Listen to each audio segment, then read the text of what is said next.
Live झालोय. निखिल सुरू करायचं. हो सर. लोकसंवाद फाउंडेशन औरंगाबाद द्वारा आयोजित राजमाता जिजाऊ क्रांतीज्योती सावित्रीबाई संवादमाला या संवादमालेमध्ये आपण सर्व श्रोत्यांचे, जाणकार विचारकांचे व सर्व व्यक्तींचे यामध्ये स्वागत आहे. जसे की आपण जाणताच आहात की आज या संवादमालेमधील तिसरा संवाद आज आपण घेणार आहोत. या प्रक्रियेमध्ये आपण पहिल्या दिवशी जो संवाद ठेवला होता त्याचा विषय होता पुढे चालू आम्ही वारसा, ज्यावर प्रतिमा परदेशीताई यांनी आपले भाष्य व्यक्त केले व प्रमुख पाहुणे म्हणून माननीय डॉक्टर प्रल्हाद लुलेकर हे उपस्थित होते. त्यानंतर आपण 8 जानेवारी रोजी दुसरा संवाद ठेवला होता, ज्यामध्ये डॉक्टर श्रीपाल सबनीस यांनी छत्रपती शिवाजी महाराज, ब्राह्मण व ब्राह्मणेतर वाद व विवेकवादी भूमिका या विषयावर आपले भाष्य केले. या संवादमालेसाठी प्रमुख पाहुणे म्हणून देवगिरी महाविद्यालयाचे प्राचार्य डॉक्टर अशोक तेजनकर हे उपस्थित होते. त्याच संवादमालेमध्ये त्याच्या पुढील कडीमध्ये आज आपण तिसरा संवाद इथं आयोजित केलेला आहे, ज्यामध्ये आज आपण प्राचार्य डॉक्टर महेंद्र कदम यांना आपण ऐकणार आहोत. त्यांचा जो विषय आहे तो बहुजनांचे सांस्कृतिक भान हा विषय आहे. आज आपण कोरोनाच्या या गंभीर परिस्थितीमध्ये समोरासमोर येऊ शकत नाही, परंतु ऑनलाईन माध्यमाने का होईना, परंतु आपण या प्रक्रियेमध्ये आलेलो आहोत. आपणा सर्वांचे स्वागत आहे. या संवादमालेची व लोकसंवाद फाउंडेशनची भूमिका मांडण्यासाठी मी इथं आमच्या फाउंडेशनचे सक्रिय कार्यकर्ते व लेखक डॉक्टर गणेश मोहिते सर यांना विनंती करतो की त्यांनी आजच्या कार्यक्रमाचे प्रास्ताविक करावे. डॉक्टर गणेश मोहिते. धन्यवाद दापसे सर. नमस्कार सर्वांना. राजमाता जिजाऊ क्रांतीज्योती सावित्रीबाई संवादमाला आजचा तिसरा संवाद बहुजनांचे सांस्कृतिक भान या विषयावर आपणाशी संवाद साधण्यासाठी उपस्थित असणारे आजचे मुख्य संवादक आमचे मार्गदर्शक स्नेही सन्माननीय प्राचार्य डॉक्टर महेंद्र कदम सर, आजचे प्रमुख पाहुणे म्हणून डॉक्टर संजय वरकड सर या ठिकाणी उपस्थित राहणार होते, परंतु तांत्रिक अडचणीमुळे आपल्यामध्ये ते उपस्थित नाहीत. त्याचबरोबर लोकसंवाद फाउंडेशनचे अध्यक्ष आमचे मार्गदर्शक स्नेही डॉक्टर राजेश करपे सर, आमचे सर्व पदाधिकारी, सर्व सन्माननीय सदस्य आणि आपण सर्व आभासी माध्यमातून या ठिकाणी राज्यातल्या विविध भागातून जॉईन झालेले सर्व स्नेही.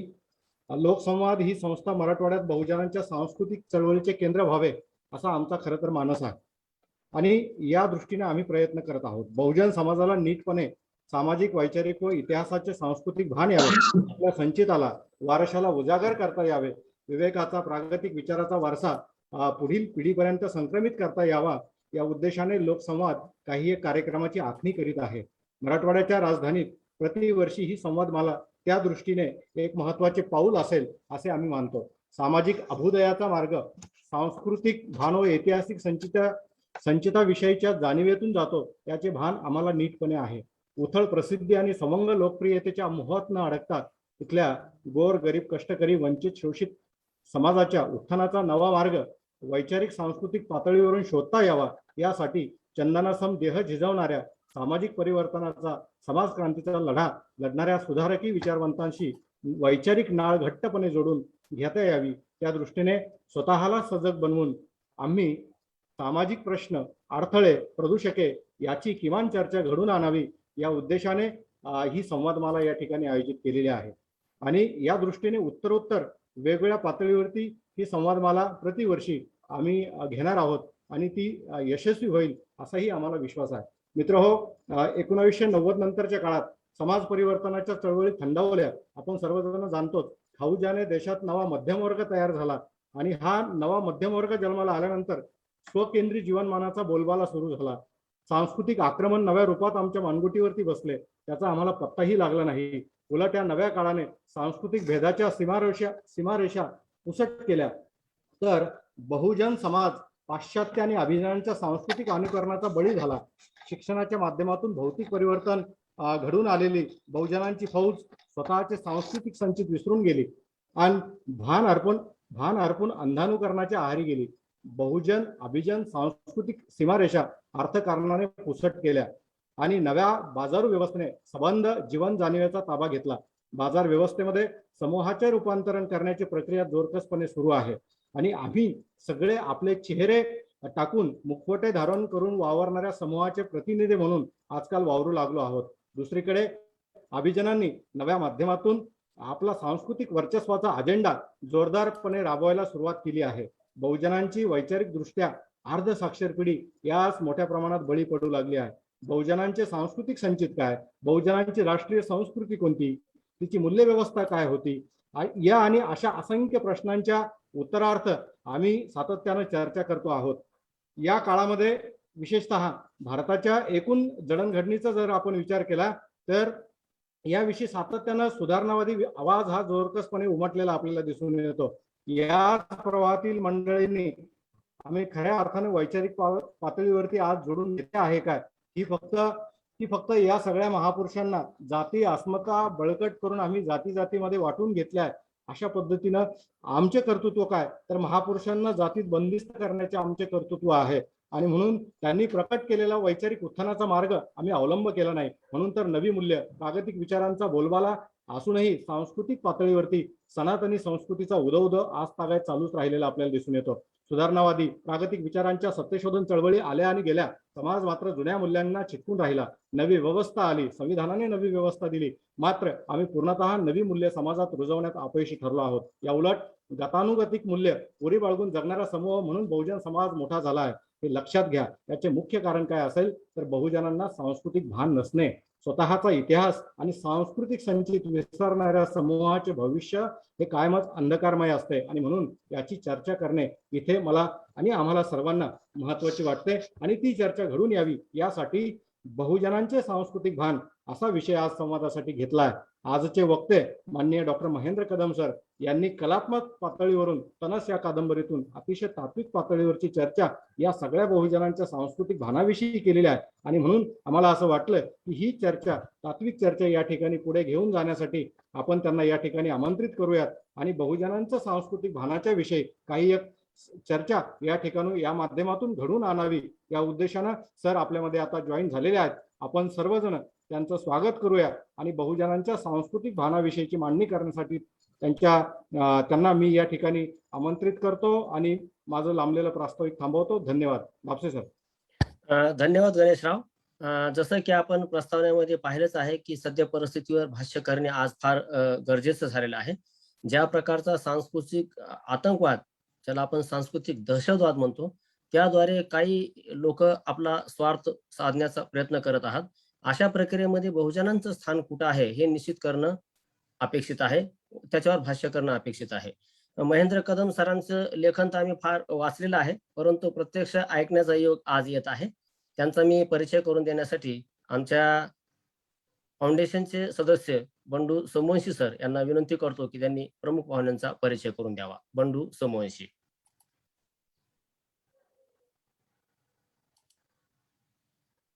अनम्यूट करा सोमवंशी. हा, नमस्कार सर. हा, बोला बोला.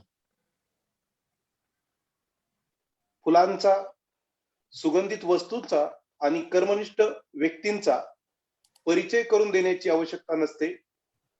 त्यांचा सुगंध आणि परिचय हळुवारपणे दरवळत असतो आणि त्यातूनच त्यांचा परिचय होत असतो. तसेच आजचे आमचे संवादक आहेत, त्यांच्या अभिव्यक्तीतून त्यांचा परिचय होणार आहे, पण कार्यक्रमाची औपचारिकता म्हणून मी त्यांचा परिचय करून देत आहे. पूर्ण नाव प्राचार्य डॉक्टर महेंद्र सुदाम कदम, शैक्षणिक अर्हता MA BEd PhD सेटनेट, सध्या कार्यरत प्राचार्य विठ्ठलराव शिंदे कला महाविद्यालय, जन्म 1 जून 1972 साली, अध्यापनाचा एकूण अनुभव 21 वर्षाचा, त्याचबरोबर विद्यार्थी जीवनामध्ये शिक्षण घेत असताना अनेक पुरस्कार प्राप्त, प्रकाशित साहित्य, कादंबरी, धूळ पावलं, आगळ, तनस, कथासंग्रह, तो भीतो त्याची गोष्ट, त्याचबरोबर कविता संग्रह, तू जाऊन 3 तप झाली, समीक्षा ग्रंथ, कादंबरी, सार आणि विस्तार, कवितेची शैली, कवितेचे वर्तमान, भाषा विज्ञान, मराठीचे वर्णनात्मक भाषा विज्ञान, संपादक, ग्रामीण साहित्य आणि संस्कृती, मेघवृष्टी, अभ्यासाच्या विविध दिशा, आगळमधील आजी कुटुंबाचं आगळ या पाठाचा राज्य महामंडळाच्या 10वी मराठीच्या अभ्यासक्रमामध्ये 2019 पासून समावेश. आगळ या पाठाचा अमरावती विद्यापीठाच्या बीकॉम भाग 2च्या आवश्यक मराठीच्या अभ्यासक्रमामध्ये 2019 पासून समावेश. आगळ कादंबरीचा देवी अहिल्याबाई विश्वविद्यालय इंदोर येथे MA भाग 2 मराठीच्या अभ्यासक्रमामध्ये 2020 पासून समावेश. समीक्षा आणि भाषा विज्ञान या ग्रंथाच्या महाराष्ट्रातील बहुतांश विद्यापीठाच्या आणि स्वायत्त महाविद्यालयाच्या BA MA अभ्यासक्रमात संदर्भ ग्रंथ म्हणून समावेश आहे. त्याचबरोबर 49 शोध निबंध विविध नियतकालिकातून पुस्तकातून प्रकाशित केलेली आहेत. 92 शोध निबंध आंतरराष्ट्रीय, राष्ट्रीय, राज्यस्तरीय चर्चाक्षेत्रामध्ये सादर करण्यात आलेली आहेत. 62 पुस्तकं, परीक्षणे विविध वर्तमानपत्र नियतकालिकातून प्रकाशित. संशोधन प्रकल्प 1980 नंतरच्या ग्रामीण कवितेचे शैली विज्ञान समीक्षा लघुशोध प्रकल्प UGC नवी दिल्ली. त्याचबरोबर प्राच्यविद्या प्रेरणा परंपरा व स्वरूप शोध प्रकल्प महाराष्ट्र राज्य साहित्य आणि संस्कृती मंडळ मुंबई. आणि त्याचबरोबर आजच्या या प्रमुख संवादकांना अनेक पुरस्कार प्राप्त आहेत. त्यामध्ये महाराष्ट्र शासनाचा दादोबा पांडुरंग पुरस्कार, भैरूरतन दमानी पुरस्कार सोलापूर, अण्णाभाऊ साठे दमसा पुरस्कार कोल्हापूर, देशभक्त बळवंतराव मगर साहित्य पुरस्कार अकलूज, मुक्ताई पुरस्कार जालना, पंजाबराव देशमुख गुणवंत शिक्षक पुरस्कार सोलापूर, आदर्श शिक्षक पुरस्कार पुणे, असे अनेक पुरस्कार प्राप्त असणारे आजचे आपले संवादक आहेत. त्याचबरोबर अधिष्ठता मानव विज्ञान पुण्य श्लोक अहिल्याबाई होळकर सोलापूर विद्यापीठ या ठिकाणी त्यांनी कार्यरत होते. त्याचबरोबर अनेक मंडळावर ते सदस्य म्हणून सुद्धा कार्यरत आहेत. परिभाषा कोश महाराष्ट्र शासन मुंबई या ठिकाणी ते सदस्य म्हणून कार्यरत होते. मराठी रंगभूमी परिनिरीक्षण मंडळ महाराष्ट्र शासन मुंबई या ठिकाणी कार्यरत होते. विद्या परिषद पुण्यश्लोक अहिल्याबाई होळकर सोलापूर विद्यापीठ. त्याचबरोबर सिनेट सदस्य म्हणून पुण्यश्लोक अहिल्याबाई होळकर सोलापूर विद्यापीठ या ठिकाणी सुद्धा त्यांनी सिनेट सदस्य म्हणून कार्य केलेलं आहे. विद्या परिषद मराठी अभ्यास मंडळ कर्मवीर भाऊराव पाटील महाविद्यालय पंढरपूर जे की स्वायत्त विद्यापीठ आहे त्या ठिकाणी सुद्धा त्यांनी विद्या परिषदेवर कार्य केलेलं आहे. मार्गदर्शक म्हणून त्यांनी PhD प्राप्त. त्यांच्याकडे 9 संशोधक आहेत. त्याचबरोबर सध्या त्यांच्याकडे PhD प्रवेशिका 6 विद्यार्थी. अशा पद्धतीने हा थोडक्यात मी या ठिकाणी आजच्या संवादकाचा परिचय करून दिलेला आहे. या ठिकाणी मी थांबतो. जय हिंद, जय महाराष्ट्र. धन्यवाद सर. जसं की आपण जाणताच आहात की आता जो विषय आहे तो बहुजनांचे सांस्कृतिक भान आहे. या अगोदरही उल्लेख केलेले आहे की सांस्कृतिक दहशतवादाच्या नावाखाली समाजाला मूर्ख बनवण्याचा जो प्रकार चाललेला आहे आणि ज्यामध्ये बहुजन समाज पिसला जात आहे, त्या अनुषंगाने आजच्या या विषयावर माननीय प्राचार्य महेंद्र कदम हे प्रकाश टाकणार आहे. मी माननीय प्राचार्य डॉक्टर महेंद्र कदम यांना आपल्या मनोगतासाठी आमंत्रित करतो. नमस्कार. आवाज येतोय माझा? हो सर, हो सर. लोकसंवाद फाउंडेशनच्या या तिसऱ्या संवादामध्ये मी आपणा सर्वांचं मनपूर्वक स्वागत करतो. लोकसंवाद फाउंडेशनचे अध्यक्ष सन्माननीय राजेश करपे सर, उपाध्यक्ष डॉक्टर बळीराम धापशे, आमचे मित्र प्राध्यापक डॉक्टर कैलास आंबुरे, या फाउंडेशनचे सचिव आमचे मित्र डॉक्टर गणेश मोहिते, कोषाध्यक्ष डॉक्टर रामचंद्र काळुंखे, सहसचिव हंसराज जाधव, बडवे सर, या आभासी संवादामध्ये उपस्थित असणारे आणि फेसबुकला जॉईन असणारे सर्व अभ्यासक आणि मित्र. बहुजनांचे सांस्कृतिक भान याविषयी मी बोलावं अशी मला गणेश मोहितेंनी विनंती केली आणि त्या अनुषंगाने मी आपणासमोर काही मुद्दे ठेवणार आहे. हे मुद्दे ठेवत असताना बहुजनांचे सांस्कृतिक भान असं म्हणत असताना मी माझी मांडणी साधारणपणे 5 मुद्द्यांच्या अनुषंगाने आपल्यासमोर ठेवेल. त्यातला पहिला मुद्दा असा आहे की धर्म म्हणजे काय, दुसरा मुद्दा असा असेल की संस्कृती म्हणजे काय, तिसरा मुद्दा असेल की धर्म आणि संस्कृती याच्यामध्ये काय नातेसंबंध आहेत, चौथा महत्वाचा घटक असेल की तुमच्या धर्माची आणि संस्कृतीची वाटचाल कशी झाली, आणि पाचवा मुद्दा असेल की आजचं एकूण या संदर्भातलं वर्तमान काय आहे आणि त्या संदर्भात आपल्याला कोणत्या भूमिका घ्याव्या लागतील, अशी एक साधारणपणे मी 5 मुद्द्यांच्या अनुषंगाने आपणाशी संवाद साधणार आहे. अर्थात माझा हा संवाद हा एक तुमच्याशी चाललेला डायलॉग असेल, तुमच्याशी एका अर्थानं माझं बोलणं असेल. याचं कारण असं आहे की मी पण हे सगळं समजून घेतो आहे, त्यातले काही लूप होल्स तपासतो आहे, आणि म्हणून यातलं कोणतंही विधान अंतिम नसेल तर ते आपल्या सर्वांच्या संवादासाठी, आपल्या सर्वांच्या चर्चेसाठी खुलं असावं, खुलं असेल अशी मी सुरुवातीलाच भूमिका मांडतो आणि मी माझ्या मांडणीकडे वळतो. बहुजनांचे सांस्कृतिक भान असं म्हणत असताना आपल्याला अगदी प्रारंभी धर्म म्हणजे काय आणि त्याचा भारतीय संदर्भातला विचार आणि भारतीय संदर्भातला थोडासा आढावा घेतल्याशिवाय आपल्याला संस्कृतीच्या अंगानं याची नीट मांडणी करता येणार नाही. आणि म्हणून धर्म असं जेव्हा आपण म्हणतो तेव्हा धर्म आणि संस्कृती ह्या दोन गोष्टी हातात हात घालून चालणाऱ्या संस्कृती आहेत. आणि म्हणून धारयती इति धर्म असं जेव्हा आपण म्हणतो तेव्हा त्याचा अर्थ असा आहे की धारण करतो तो धर्म, आधार देतो तो धर्म, अशी एक साधारणपणे आपल्या भारतीय धर्म व्यवस्थेमध्ये धर्माची व्याख्या केली जाताना दिसते. याच धर्माला मार्ग असंही म्हटलं जातं आणि या मार्गाचा संबंध थेटपणे बुद्ध परंपरेशी जोडला जातो. आणि म्हणून आपल्या जगण्याला दिशा देणारं, आपल्या जगण्याला काही एक वेगळ्या भूमिकेनं आपल्या समोर ठेवणारं म्हणून जे काही साधन असतं त्याला धर्म असं म्हटलं जातं.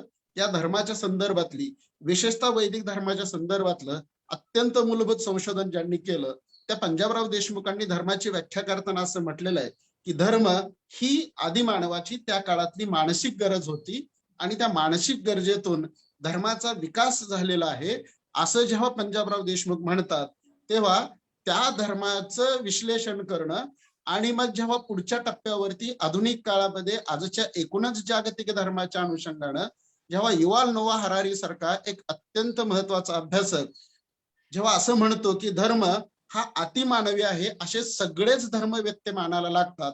आणि इरफान हबीब सारखा एक अत्यंत महत्वाचा अभ्यासक सुद्धा जेव्हा म्हणतो की अनाकलनीय जगातून सुरक्षित बाहेर येण्याचा मार्ग म्हणजे धर्म होय, या धर्माच्या जर व्याख्या आपण पाहायला लागतो तेव्हा आपल्या असं लक्षात येईल की कोणत्याही जगभरातल्या कोणत्याही धर्मांचा उगम हा साधारणपणे त्या त्या काळात घडणाऱ्या घटनांच्या आणि घटितांच्या अनुषंगानं आकाराला आलेली ही धर्म व्यवस्था आहे.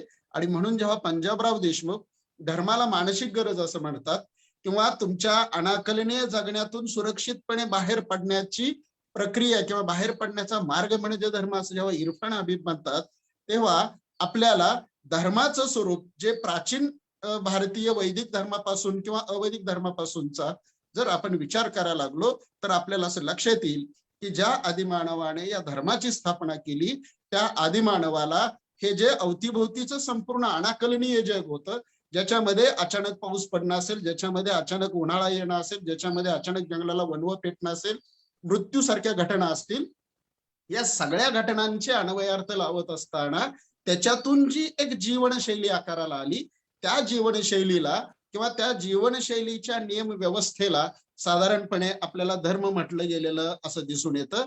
आणि म्हणून या जागतिक पातळीवरच्या कोणत्याही धर्माला साधारणपणे दोन महत्वाच्या बाजू असतात.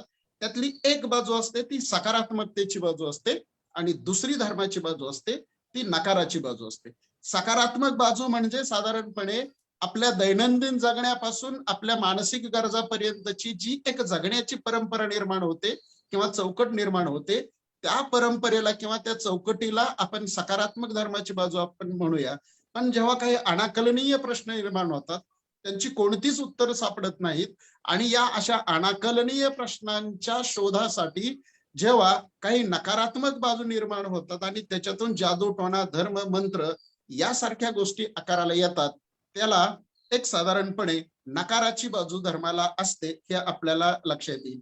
आता हे मी का सांगतो आहे तर भारतीय संदर्भात जेव्हा आपण विचार करायला लागतो तेव्हा भारतीय संदर्भातला धर्म विचार हा कृषी क्रांती आणि धर्म असा एकाच वेळी पॅरललपणे एकाच वेळी समांतरपणे विकसित होत आले. आणि मग जर कृषी क्रांती आणि धर्म हा जर हातात हात घालून विकसित झालेला असेल तर कृषी क्रांती कोणी केली, कृषी क्रांतीचा भारतीय इतिहास काय, इथपासून जर आपल्या बहुजन म्हणणाऱ्या किंवा भारतीय म्हणणाऱ्या जर मानवाने त्याचा नीट नाही विचार केला तर आजच्या सांस्कृतिक आकलनाच्या गोंधळाचे संदर्भ आपल्याला नीटपणे सापडणार नाहीत. आणि म्हणून मित्रांनो, धर्माच्या पुन्हा सगळ्यात महत्वाच्या दोन बाजू असतात. त्यातली एक बाजू आहे ती तंत्राची बाजू आहे आणि दुसरी बाजू आहे ती विधीची बाजू आहे. तंत्राची बाजू म्हणजे कोणती बाजू आहे तर धर्मामधली तंत्राची बाजू. याचा अर्थ मी जे म्हणतो आहे की कृषी क्रांती आणि धर्म यांनी हातात हात घालून जो विकास केला त्या विकासामधली एक महत्वाची गोष्ट अशी आहे की कृषी क्रांती होत असताना या भारत देशामध्ये ज्या स्त्रीनं शेतीचा शोध लावला, ज्या स्त्रीनं कृषीचा परंपरेचा शोध लावला, ती परंपरा टिकवून ठेवणं एवढंच फक्त आव्हान नव्हतं तर ती परंपरा एका पिढीकडून दुसऱ्या पिढीकडं, दुसऱ्या पिढीकडून तिसऱ्या पिढीकडं हस्तांतरित करणं आणि कृषी क्रांतीमधून जी तुमची गुलामी संपुष्टात आली होती, तुमच्या जगण्याला जी स्थिरता प्राप्त झाली होती, ती स्थिरता अधिक विकसित करण्यासाठीच जे एक त्या काळातलं कृषी परंपरेशी संबंधित जे ज्ञान होतं ते ज्ञान त्या काळातल्या भारतीय माणसाने तंत्रामध्ये नोंदवून ठेवलं. म्हणून हे तंत्र हे धर्माचं अत्यंत महत्वाचा भाग आहे. हे आपण नीटपणे लक्षात घेतलं पाहिजे. म्हणजे ज्या भारतीय शेती परंपरेतल्या निवृत्ती आणि तिच्या परंपरेतल्या स्त्रियांनी जो शेतीचा शोध लावला, ज्याच्याबद्दल अत्यंत सविस्तर आणि महत्वाची मांडणी आमचे प्राच्यविद्या विशारद कॉम्रेड शरद पाटलांनी केलेली, ते आपण कधीतरी एकदा पाहिली पाहिजे. तर हे जे तंत्र आहे तर हे तंत्र हा या देशाच्या धर्माचा मुख्य आणि प्राणभूत आणि पायाभूत घटक आहे. हे आपल्याला पहिल्यांदा नीटपणे समजून घेता यायला हवं. तंत्र म्हणजे काय तर शेतीमधलं उत्पन्न पेरायचं कसं, पेरलेलं टिकवायचं कसं, टिकलेलं ते घरी धान्याच्या रूपाने आणायचं कसं आणि त्याचं संरक्षण कसं करायचं, याच्यासाठीची एक परंपरा निर्माण झाली होती. याच्यासाठीच त्या काळातलं जे अलिखित ज्ञान प्राप्त झालं होतं ते सगळं अलिखित ज्ञान तंत्रामध्ये त्या काळातल्या स्त्रियांनी बांधून ठेवलं होतं. आणि म्हणून धर्माचा आणि तंत्राचा, धर्माचा आणि शेतीचा शोध जेव्हा आपण जोडायला लागतो तेव्हा तो शोध हा शेतीच्या प्रगतीचा, शेतीच्या एकूणच तुमच्या सुरक्षित जगण्याशी संबंधित असलेला घटक दिसतो. हे आपण नीटपणे लक्षात घेतलं पाहिजे. एक छोटं उदाहरण देईल म्हणजे आपल्याला तंत्र म्हणजे काय लक्षात येईल. कारण नंतरच्या काळामध्ये शाक्त संप्रदायाच्या संदर्भात जे तंत्रविद्येचा आणि त्याच्यातून जे काही टीकेचा विषय झाला तो आपण नीट जर नाही समजून घेतला तर मग आपल्याला ज्या जिजाऊ सावित्री संवादाच्या निमित्तानं आपण जो हा विचार मंच सुरू केलेला आहे तर त्याचं आकलन होणार नाही. शिवरायांचा सारखा राजा जेव्हा शाक्तपंथीयांच्याकडे आकर्षित होतो तर त्याची कारणं तुम्हाला या धर्माच्या मूल बीजांच्या मध्ये तुम्हाला सापडतील. एक उदाहरण देतो की आपल्याकडे जो नवरात्राचा विधी आहे तर त्या नवरात्राचा विधी म्हणजे तुम्ही एखादं बियाणं मातीत रुजवायचं, त्याचं रोप तयार करायचं आणि ते रोप पुन्हा मातीमध्ये निघून पेरायचं. हा जो जेव्हा लेखनाची कोणतीच माध्यमं नव्हती त्या काळातला तो एक विधी त्यांनी नवरात्राच्या रूपानं, नवरात्र या तंत्राच्या रूपानं टिकून ठेवला होता. अशी मग पेरणीची तंत्र आहेत, अशी काढण्याची तंत्र आहेत, अशी धान्य टिकवण्याची तंत्र आहेत, असं बियाणं टिकवण्याची तंत्र आहेत. आणि या तंत्रातून, त्या तंत्रातून आपल्या देशातला मूलभूत धर्म विकसित झालेला आहे. हे आपण नेमकेपणानं लक्षात घेणं मला वाटतं फार गरजेचं आहे. आणि मग इथं काय झालं, दोन गफलती मुळात इथं झालेल्या दिसतात. त्या गफलती आहेत की जेव्हा माणूस शिकार होत होता तरीही माणसानं ज्या दिवशी प्राण्यांवर आणि निसर्गावर विजय मिळवायला सुरुवात केली तिथपासून माणसानं या सगळ्या निसर्गाचा आणि प्राण्यांचा मालमत्तेत रूपांतर करायला सुरुवात केली. तिथं मित्रांनो समानता हे तत्व संपुष्टात आलं.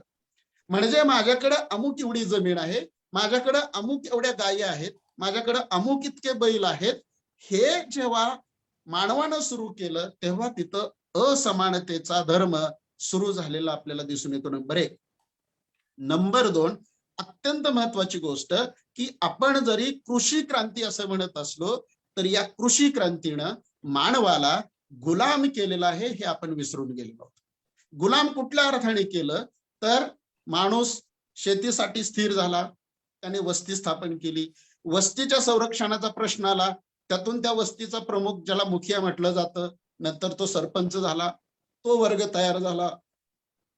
त्या वस्तीसाठी लागणारं धान्य अधिक रूपामध्ये पिकवण्यामधून जे सरप्लस धान्य निर्माण झालं, त्या सरप्लस धान्यांचं संरक्षण कसं करायचं याच्यातून, त्या संरक्षणातून एक नवी व्यवस्था निर्माण झाली. आणि इथं मित्रांनो 2 महत्वाच्या गोष्टी झाल्या. एक तर या स्त्रीला संरक्षणाच्या आणि सरप्लस धान्याच्या महत्वाच्या 2 निकषांवर इथल्या पुरुष सत्तांनी बाजूला सारलं आणि पुरुष सत्ताकता केंद्रस्थानी आली. हा एक आपल्या धर्मव्यवस्थेतला एक महत्वाचा पेच आपण समजून घेतला पाहिजे. नंबर 1. आणि नंबर 2चा जो भाग झाला तो भाग होता की या देशामध्ये जी ही तंत्र विद्या होती, जे तंत्रज्ञान होतं, त्या तंत्रज्ञानाचं नंतरच्या काळामध्ये जे वैदिकीकरण झालं, त्या वैदिकीकरणामधून आपल्या भारतीय धर्म परंपरेचं जे एक विचित्रीकरण झालं, ते जर आपल्याला नीट बायफर्गेट नाही करता आलं तर आपल्याला आजच्या धर्म परंपरेतल्या सांस्कृतिक गोंधळांची उत्तरं मिळणार नाहीत. आणि म्हणून शरद पाटील वेदांचं जे 2 भागांच्या मध्ये विश्लेषण करतात, ते विश्लेषण मला वाटतं फार महत्वाचं आहे. शरद पाटील वेदांमध्ये 2 प्रकारच्या श्रुती होत्या असं सांगतात. त्यातली एक म्हणजे तांत्रिक श्रुती आणि दुसरी वैदिक श्रुती. तांत्रिक श्रुती म्हणजे काय होती तर मी जे मगाशी म्हणालो, शेतीमधलं धान्य कसं पिकवायचं, त्याची निगा कशी राखायची, या स्वरूपातली जी सगळी तंत्र होती, ते तंत्र ज्या ऋचांमध्ये सांगितले होते, ज्या श्रुतींमधून सांगितले होते, त्या प्रकारच्या श्रुती हा एक ऋग्वेदातल्या वेदांचा भाग राहिलेला आहे. आणि दुसरं नंतरच्या काळामध्ये जे यज्ञ संस्कृती विकसित झाली त्यातून वैदिक श्रुती निर्माण झाल्या. तर या 2 पद्धतीचं विश्लेषण आपल्याला ऋग्वेदाच्याच आधारे समजून घ्यावं लागतं. आपण आजपर्यंत वेदांना सातत्यानं ब्राह्मणी परंपरा म्हणून बाजूला ठेवलं, परंतु तुम्हाला जर त्या काळातल्या धर्मव्यवस्थेचं, त्या काळातल्या जनजीवन व्यवस्थेचं जर आकलन करून घ्यायचं असेल तर ते मित्रांनो तुम्हाला वेदांच्या शिवाय पर्याय नाही. कारण त्या काळातलं अत्यंत महत्वाचं लिखित माध्यम आणि विश्वासार्ह माध्यम कोणतं असेल तर ते फक्त आणि फक्त वेद आहेत. आणि म्हणून याच ऋग्वेदामध्ये या सगळ्या तुमच्या तंत्राचं, या सगळ्या तुमच्या निवृत्तीचं, या सगळ्या तुमच्या अवैदिक परंपरेचं सुद्धा विश्लेषण सापडतं. ते फक्त आपल्याला नीट समजून घ्यावं लागतं. आणि याच एका मुद्द्यावरती पुढचा सगळा गोंधळ निर्माण झालेला आपल्याला दिसून येतो. म्हणजे भांडारकरांच्या सारखा अत्यंत महत्वाचा अभ्यासक सुद्धा काय नोंदवून ठेवतो तर भांडारकर असं म्हणतात की वैदिकांनी जी गणसंकल्पना स्वीकारली ती गणसंकल्पना इथल्या मूळच्या अवैदिक भारतीय लोकांच्याकडून स्वीकारली होती. जर आर्य कोठून आले हा प्रश्न जरी आपण बाजूला ठेवला तरी या आर्यांच्या अगोदर या देशामध्ये कुणीतरी माणसं होती जी अनार्य होती किंवा जी अवैदिक होती. त्यांच्यामध्ये जी गण परंपरा होती ती गण परंपरेतली गणसंकल्पना या वेदवाल्यांनी किंवा वैदिकांनी किंवा आर्यांनी आर्यपूर्व अनार्य लोकांच्याकडून घेतली. असं जेव्हा भांडारकरांच्या सारखा एखादा अत्यंत महत्वाचा प्राच्य विद्याविशारद म्हणतो तेव्हा आपल्याला त्याचा अर्थ नीट समजून घेता आला पाहिजे. कोणती गणपरंपरा तर ही गणपरंपरा म्हणजे या देशातली लोकायत परंपरा, या देशातली चार्वाक परंपरा, या देशातली सांख्य परंपरा आणि या देशातली या सगळ्याचा मूलाधार असणारी स्त्री सत्ताक परंपरा. या स्त्री सत्ताक परंपरेचा सगळा संदर्भ हा गणव्यवस्थेशी येतो. आणि म्हणून मित्रांनो या संपूर्ण वैदिक व्यवस्थेला विरोध करणारे गौतम बुद्ध जेव्हा पुढे येतात ते कोणत्या परंपरेतून येतात याचा जर आपण विचार करायला लागलो तर आपल्याला असं लक्षात येईल की गौतम बुद्ध हे क्षत्रिय होते आणि गौतम बुद्धांची परंपरा ही गण परंपरा होती. गौतम बुद्ध हे मातृवंशक परंपरेतले होते. गौतम बुद्धांच्या 5 चुलत्यांची जी नावं आहेत मित्रांनो, ती नावं त्या काळातल्या तांदळांच्या जातीच्या जमातीशी संबंधित नावं होती. म्हणजे या देशामध्ये पहिल्यांदा तांदळाचा शोध ज्या निवृत्तीने लावला होता, त्या काळात जे तांदळाचे प्रकार निर्माण झाले होते त्याच्यावरून ती नावं निर्माण झाली होती. इव्हन तुम्ही जर रामायण महाभारताकडे आलात तर तुम्हाला कौतेय सारखं नाव सापडेल. याचा अर्थ असा आहे की रामायण महाभारताच्या काळामध्ये सुद्धा इथं मातृसत्ताक परंपरा म्हणजे तंत्रविद्येच्या परंपरा म्हणजे गणपरंपरा अस्तित्वात होत्या. आईच्या नावानं आपला उल्लेख करणं, अगदी पुढच्या काळामध्ये तुम्ही गुप्त वंशापर्यंत आला तरी सुद्धा अगदी सातवाहन राजांच्या पर्यंत महाराष्ट्रातल्या सत्तांपर्यंत आलात तरी आईचं कुळ लावण्याची परंपरा, आईची गण परंपरा लावली जाण्याची जी गोष्ट होती ती मित्रांनो इथल्या मूळच्या अनार्य भारतीयांची होती. ती आपण समजून घेतली पाहिजे. नंबर 1. नंबर 2चा जो महत्वाचा भाग आहे तो आपण आजपर्यंत या भारतीय इतिहासाने सातत्यानं दुर्लक्षित केलेला आहे. तो महत्वाचा भाग काय असेल तर या देशामध्ये 1000 वर्ष गौतम बुद्धांची सत्ता होती. म्हणजे या देशामध्ये इसवी सन पूर्व 5वं शतक ते इसवी सणाचं 5वं शतक अशी सलग 1000 वर्ष ही भारतभूमी, ही बौद्धमय भारतभूमी होती. हे आपण पूर्णपणे इतिहासातून एक बाजूला ठेवलेली गोष्ट आहे. आणि म्हणून आम्हाला आमचं बहुजनांचं सांस्कृतिक आकलन करून घेताना या 1000 वर्षांचा इतिहास आम्हाला नीटपणे समजून घेतला पाहिजे. कारण तुम्ही गुप्ताच्या काळापर्यंत जरी आलात तरी तुमच्या असं लक्षात येईल की गुप्त काळामध्ये सुद्धा भारतामध्ये हिंदू मंदिरं सापडत नाहीत. जी मंदिरं सापडतात ती अत्यंत छोटी छोटी आणि लहान मंदिरं सापडतात. जे मोठ्या प्रकारची विहार सापडतात, मोठ्या प्रकारचं जे काही संशोधन हाताशी येतं ती सगळी मंदिरं ही बौद्ध शैलीची, बौद्ध स्तूप आणि बौद्धांची असलेली आपल्याला दिसून येतात. म्हणजे या देशामध्ये गौतम बुद्धाचा उदय का झाला, या देशामधल्या 1000 वर्षानंतर गौतम बुद्धाची पिछेहाट का झाली, या देशामध्ये गौतम बुद्धाला कुणी सपोर्ट केला आणि मग तो सपोर्ट कुणी काढून घेतला, ह्या सगळ्या गोष्टी आपण समजून घेतल्याशिवाय, आता गणेश जे म्हणत होता की आम्ही जाती जातीमध्ये जे वाटले जातो आहोत ते जे वाटलं जाणं आहे ते वाटलं जाणं आपल्याला जर थांबवायचं असेल तर मला वाटतं की आपल्याला या मागच्या इतिहासाकडे नीटपणे पाहावं लागतं. आपण जर बौद्धांचा इतिहास पाहिला आपल्याला एक गोष्ट प्राधान्याने लक्षात येईल की बौद्ध विचार कुठं पुढे आला, गौतम बुद्धांना कोणी मोठ्या प्रमाणात सहकार्य केलं तर हा बौद्ध काळ समजून घेताना बौद्धांच्या पॅरलल या देशामध्ये जो एक पुरोहित वर्ग तयार झाला होता त्या पुरोहित वर्गाचा आणि बौद्धांचा जो संघर्ष झाला तो संघर्ष आजपर्यंत कसा चालत आलेला आहे हे जर समजून घ्यायचं असेल तर त्या काळाचं थोडंसं आकलन आपल्याला समजूनच घ्यावं लागतं. अन्यथा आजच्या वर्तमानामध्ये त्याची उत्तरं सापडत नाहीत. उदाहरणार्थ पुरोहितशाही जी गोष्ट किंवा जी संकल्पना आपण वापरतो ती पुरोहितशाही कुठून आली तर आपल्या असं लक्षात येईल की तुम्ही अगदी महाभारतामध्ये सुद्धा तुम्हाला 2 प्रकारची कुळ सापडतात, ब्राह्मण कुळ आणि क्षत्रिय कुळ.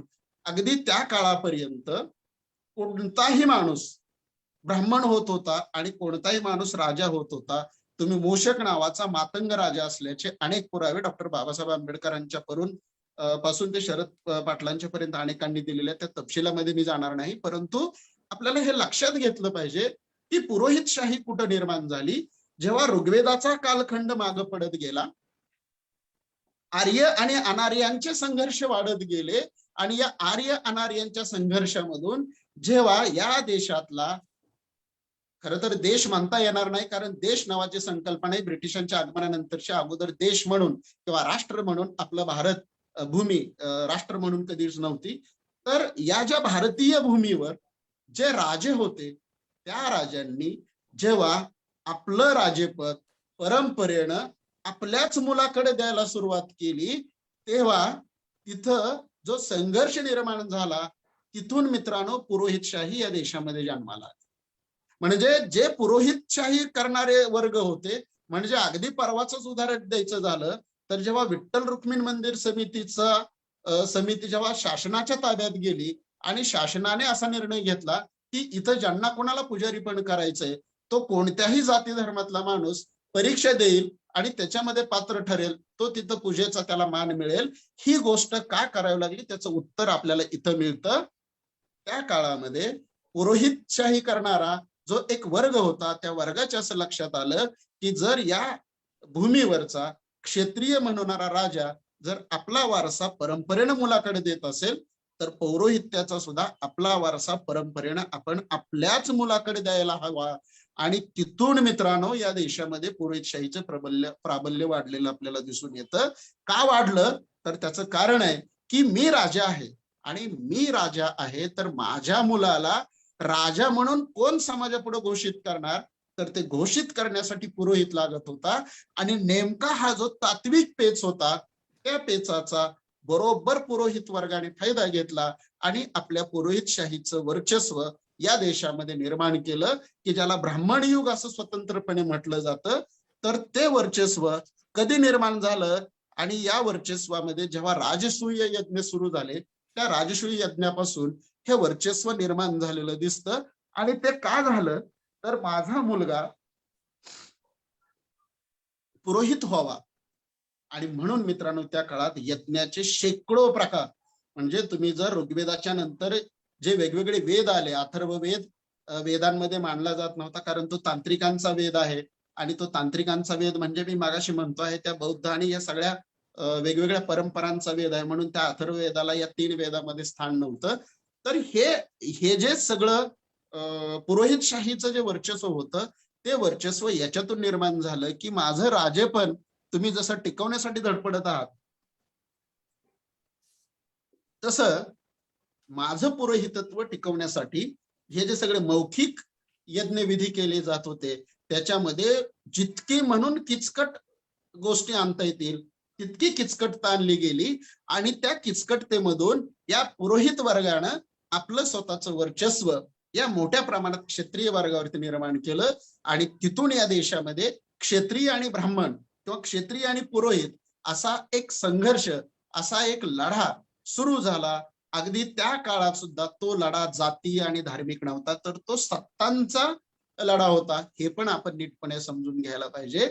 पण जसजसं यज्ञ किचकट होत गेले, जसजसं यज्ञ करण्याचा अधिकार फक्त क्षत्रिय राजांना आणि तो करवून देण्याचा अधिकार फक्त पुरोहित वर्गाला असं लक्षात आल्यानंतर त्या काळातली जी सामान्य जनता होती या सामान्य जनतेला काय करायचं, कारण त्यांच्या पुढं एक प्रश्न त्याचं पण उत्तर बी देईल. तर त्याचं उत्तर असं आहे की या सामान्य जनतेनं काय करायचं हा जो मोठा पेच निर्माण झाला होता तो पेच हा होता की सामान्य जनतेला वेद यज्ञ तर करणं शक्य नव्हतं आणि मग हा सामान्य वर्ग खूप वेगानं या पुरोहित वर्गांच्या पासून बाजूला पडायला लागला. आणि नेमकं हे गौतम बुद्धांनी हेरलं आणि म्हणून गौतम बुद्धांनी जे पुरोहितशाहीनी ब्राह्मण क्षत्रिय वैश्य वर्ण अशा स्वरूपाची जी उतरंड निर्माण केली होती त्या उतरंडीला चॅलेंज केलं आणि क्षत्रिय नंबर 1 आणि ब्राह्मण नंबर 2 असं करून जे परिवर्तन सुरू केलं ते परिवर्तन मला वाटतं बौद्ध धर्माच्या अनुषंगानं आपल्याला नीटपणे समजून घेतलं पाहिजे. काय गौतम बुद्धांनी केलं तर गौतम बुद्धांनी यज्ञ परंपरा नाकारली, गौतम बुद्धांनी परमेश्वर नाकारला, गौतम बुद्धांनी देव नाकारला आणि ते नाकारण्याची खूप छोटी छोटी आणि साधी साधी उत्तरं दिली. म्हणजे जेव्हा अनेक त्या काळातले काही पुरोहित ब्राह्मण विद्वान गौतम बुद्धांच्याकडे जायचे आणि मग देव आहे का नाही, देव काय परमोक्ष आहे का नाही, मोक्ष आहे का नाही असं जेव्हा म्हणायचे, सातत्याने त्यांना छेडलं जायचं, तेव्हा गौतम बुद्धांनी एकच उत्तर दिलं की माझा धर्म हा दुःख हरण करणारा धर्म आहे आणि जी गोष्ट सिद्ध करण्यानं जर इथल्या पृथ्वी तलावरच्या माणसाचं दुःख हरण होणार नसेल तर त्या सिद्धतेच्या नादी मी लागणार नाही. म्हणजे देव आहे का नाही हे सिद्ध करून जर इथल्या माणसाचं दुःख हरण होणार नसेल तर मी देव मानणार नाही किंवा त्याच्या नादाला लागणार नाही. इतकं सोपं तत्वज्ञान गौतम बुद्ध सांगत होते. आणि मग या काळामध्ये जो यज्ञापासून तुटलेला मोठा वर्ग होता तो मोठा वर्ग गौतम बुद्धांच्याकडे आकर्षित झाला आणि एक सगळ्यात महत्वाची गोष्ट लक्षात घ्या की गौतम बुद्धांचा नंतरच्या काळातला जो जनाधार तुटत गेला तो कुठं तुटत गेला, तर मधल्या काळामध्ये गौतम बुद्धांचा जर कालखंड आपण तपासून पाहिला तर आपल्याला असं लक्षात येईल की त्या कालखंडामध्ये जो एक व्यापाऱ्यांचा मोठा वर्ग तयार झाला होता, त्या व्यापारी वर्गाने गौतम बुद्धांना प्रचंड सहकार्य केलं. आणि हा जो वैश्य वर्ग होता हा मोठ्या प्रमाणात वैश्य आणि सामान्य वर्ग इकडं गौतम बुद्धांच्याकडे आकर्षित झाला आणि म्हणून त्या काळात बिहारांना प्रचंड देणग्या मिळाल्या. त्या काळात गौतम बुद्धाच्या धम्माचा सगळ्या भारत भूमीवर प्रसार झालेला आपल्याला दिसून येतो. आणि मग दरम्यानच्या काळात गौतम बुद्धांचा विचार पुढे आल्यानंतर या देशातल्या ब्राह्मणी परंपरेनं या भारत भूमीवरच्या काय केलं, तर हे जे सगळी मंडळी सामान्य लोक आपल्यापासून तुटत आहेत हे लक्षात आल्यानंतर त्यांनी त्या काळातल्या वेद पुराणांच्या वेदांच्या मधून पुढे पुराण उपनिषद निर्माण केली, व्रतकथा निर्माण केल्या आणि तुम्हालाही यज्ञ करण्याचा अधिकार आहे असं सांगून व्रतकथा निर्माण केल्या. आणि त्या व्रतकथांच्या माध्यमातून पुन्हा एकदा हा सामान्य वर्ग आपल्याकडे कसा आकर्षित होईल या स्वरूपाची जी मेख मारून ठेवली. तिथं गौतम बुद्धांच्या पराभवाचं मुख्य कारण दडलेलं आपल्याला लक्षात घेतलं पाहिजे. कारण ज्या स्त्रीनं शेतीचा शोध लावला होता ती स्त्री गुलाम केली गेली पितृसत्तेच्या माध्यमातून आणि त्या स्त्रीला नंतरच्या ब्राह्मणी धर्माने व्रतकथांच्या मध्ये अडकवून ठेवलं आणि तिला अधिक शोषित केलं, अधिक गुलाम केलं. आणि दरम्यानच्या काळामध्ये हा जो वैश्य व्यापारी वर्ग होता त्या वैश्य व्यापारी वर्गाचा जसा जनाधार बौद्धांचा कमी होत गेला तसतसं बौद्धांना देशाबाहेर जावं लागलं. त्या इतिहासामध्ये आपल्याला आत्ता जाण्याचं कारण नाही, परंतु ही गोष्ट ही चौकट आपण समजून घेतल्यानंतर आपल्याला असं लक्षात येईल की हा मागच्या 1000 वर्षांचा म्हणजे गौतम बुद्धाच्या पर्यंतचा लढा आपण समजून घेतल्यानंतर मग आपल्याला काही सांस्कृतिक प्रश्नांची उत्तरं सापडतात. त्याच्या अगोदरचा जो प्रश्न इथं उपस्थित केला होता की मग वर्ण व्यवस्था आणि जात व्यवस्था क्षत्रियांनी निर्माण केली का, तर याचं सरळ आणि स्वच्छ उत्तर असं आहे की ज्या क्षत्रियांना कोणत्याही अर्थानं वर्ण व्यवस्थेमध्ये धर्म व्यवस्थेमध्ये हस्तक्षेप करण्याचा अधिकार नव्हता, त्यांना जात व्यवस्था आणि वर्ण व्यवस्था निर्माण करता येत नव्हती. त्याच्यामुळं इथली वर्ण व्यवस्था आणि इथली धर्म व्यवस्था ब्राह्मण वर्गाने तयार केलेली आहे ही गोष्ट खरी आहे. परंतु त्यातलं पुढचं एक महत्वाचं सत्य असं आहे की जेव्हा मी जे सरप्लस धान्याचं म्हणालो, सरप्लस धान्याच्या संरक्षणाचा प्रश्न निर्माण झाला, हे उत्पन्न कोणी काढायचं हा प्रश्न निर्माण झाला, गुलाम तयार करण्याची परंपरा निर्माण झाली, तेव्हा या गुलामांना अधिकाधिक गुलाम कसं बनवायचं असे जेव्हा प्रश्न आले तेव्हा मात्र ब्राह्मण आणि क्षत्रिय हातात हात घालून मात्र तात्पुरते एक होऊन त्यांनी गुलामी लादण्याचा प्रयत्न केलेला आहे. हेही एक भारतीय इतिहासामधलं वास्तव आपण सातत्यानं नजरेआड करत आलेलो आहोत. हा पण एक या आपल्या भारतीय इतिहासामधला अत्यंत महत्वाचा भाग आहे, तो पण आपल्याला पुढच्या काळाशी जोडून घ्यावा लागतो. तर ही सगळी धर्माच्या अनुषंगाने मांडणी ही फार धावती आहे. याच्यामध्ये खूप छोटे तपशील आहेत, खूप त्याच्यामध्ये वेगवेगळे घटक आहेत, त्या घटकांच्या मध्ये मी जाणार नाही. परंतु बहुजन नावाची संकल्पना जेव्हा गौतम बुद्ध वापरतात तेव्हा गौतम बुद्धांच्या समोरचा बहुजन कोण होता आणि गौतम बुद्धांच्या समोरचा अभिजन कोण होता, या संकल्पना आपल्याला आज नीट समजून घ्यायच्या असतील तर ही आतापर्यंत मांडलेली मी एक वैचारिक चौकट आपल्याला समजून घ्यावी लागते. कारण जेव्हा अर्थसत्ता आपल्या हातात असते, काय झालं तुम्ही आणखीन जर थोडं तपशिलामध्ये गेला तर वैदिक परंपरा ज्या उत्तर भारतातून दक्षिणेकडे सरकली, त्या दक्षिणेकडून वर्ण व्यवस्था अधिक बळकट झालेली आपल्याला दिसते. कारण दक्षिणेकडे येताना दक्षिणेमध्ये जे जमीनदान प्रकरण सुरू झालं, या वेद पुराण उपनिषदांच्या दरम्यान ज्या मनुस्मृती लिहिल्या गेल्या, त्या मनुस्मृतीमधून जी एक व्यवस्था उभी केली गेली, त्या तपशिलामध्ये पण परत जायचं कारण नाही की खूप सारे गंमतशीर तपशील आहेत. तुम्ही जर धर्मशास्त्राचा इतिहास पावाकाण्यांचा वाचा लागला तर तुम्हाला त्यातले खूप सारे घटक लक्षात येतील, परंतु आपल्याकडे तितका वेळ नाही.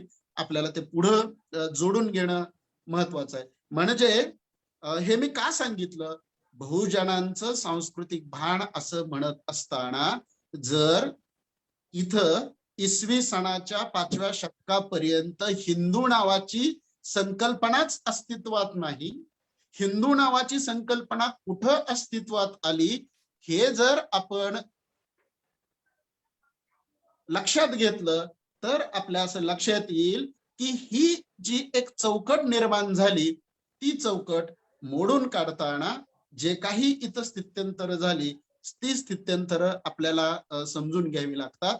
कारण गौतम बुद्धांनी जो वैज्ञानिक विचार या देशामध्ये उभा केला होता, त्यांनी जी बहुजन संकल्पना मांडली होती, ती बहुजन संकल्पना आपल्याला नीटपणे आज देखील समजलेली नाही.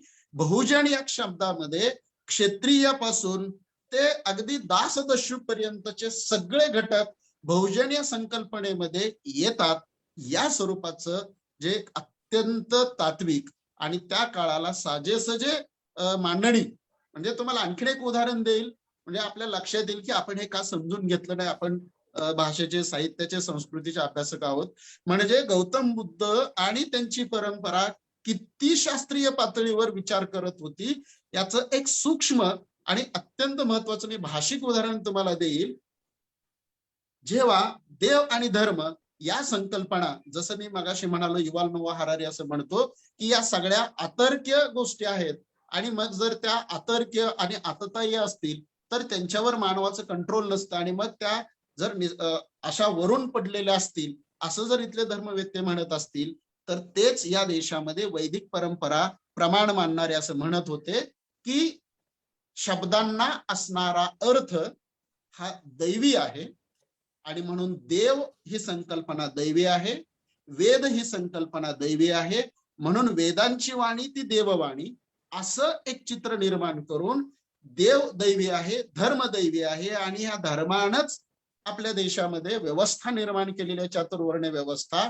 असं जेव्हा भाषिक काही क्लुप्त्यांचा वापर करून इथली वैदिक परंपरा मांडणी करत होती, त्याच काळामध्ये गौतम बुद्ध अपोह सिद्धांत मांडून हे सांगत होते की शब्दांना असणारा अर्थ हा दैवी नसतो, शब्दांना असणारा अर्थ हा योगायोगाचा नसतो, धार्मिक नसतो, तर शब्दांना असणारा अर्थ हा योगायोगाने प्राप्त झालेला असतो.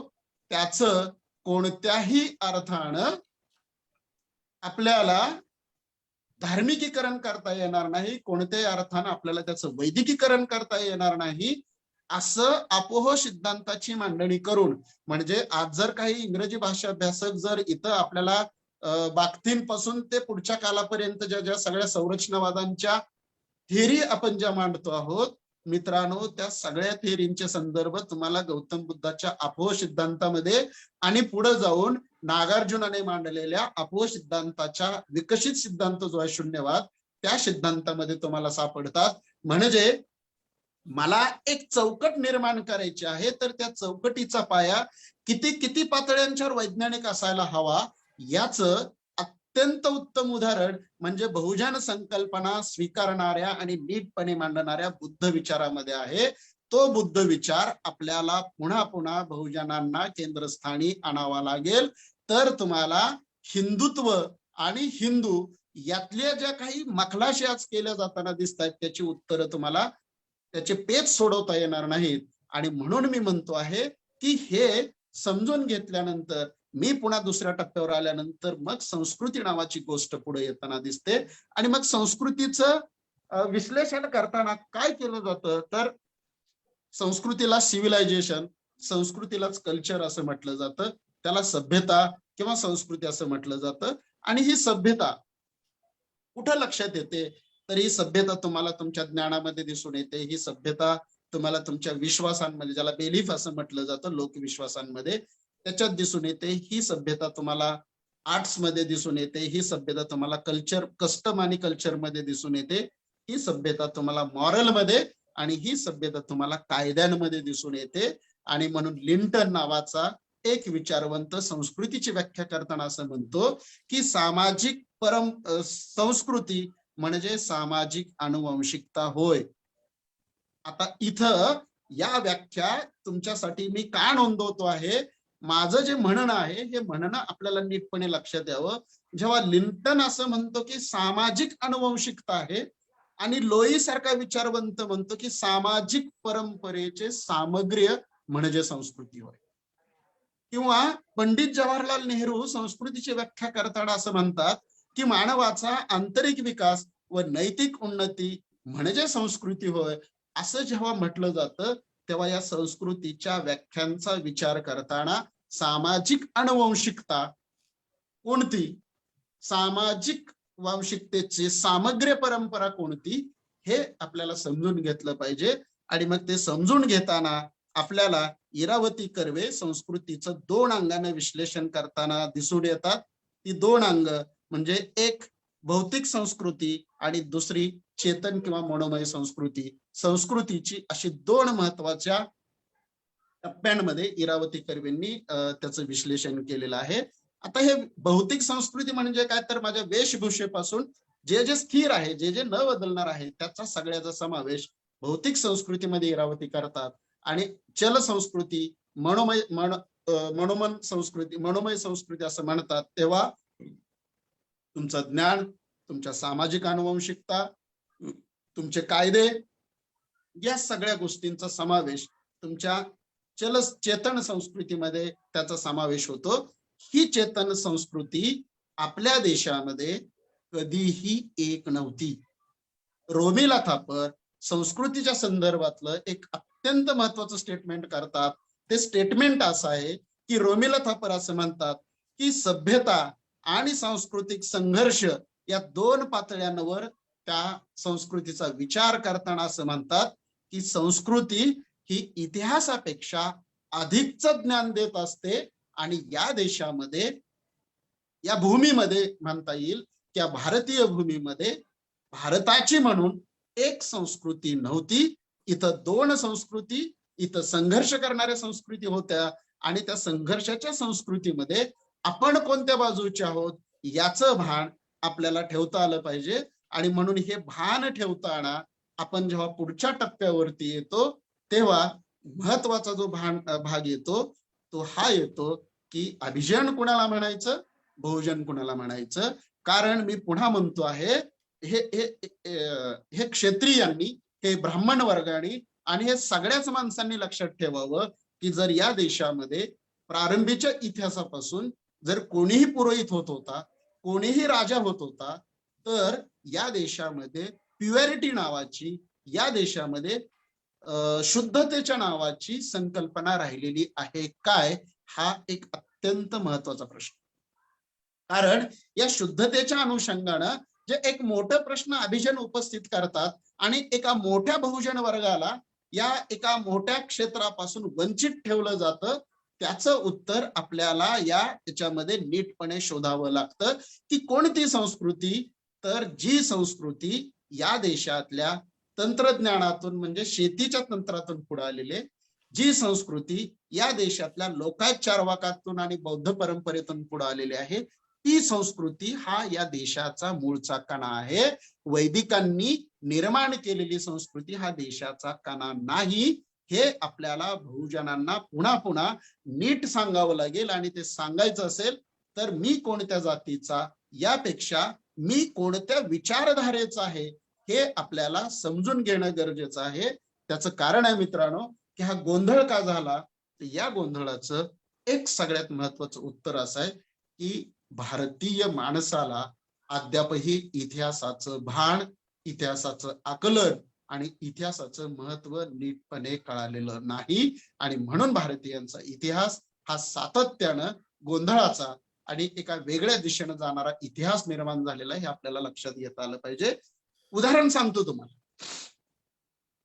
19वी सनाच्या 5व्या शतकाच्या दरम्यान बौद्ध देशाबाहेर गेला. म्हणजे गंमत अशी की परत त्या तपशिलामध्ये नको जायला, पण 18व्या 19व्या शतकामध्ये जेव्हा इथं इंग्रज आले, त्याच्या अगोदर मुस्लिमांच्या सत्ता आल्या होत्या. त्या सत्तांच्या मधून काही एक बदल इथं झाले होते. तर काही उदाहरण मी तुम्हाला मुद्दाम आपल्या समोर ठेवलं. 1867 साली पहिल्यांदा अलेक्झांडर ग्रँट या अभ्यासकानं तुकारामांचं चरित्र प्रसिद्ध केलं.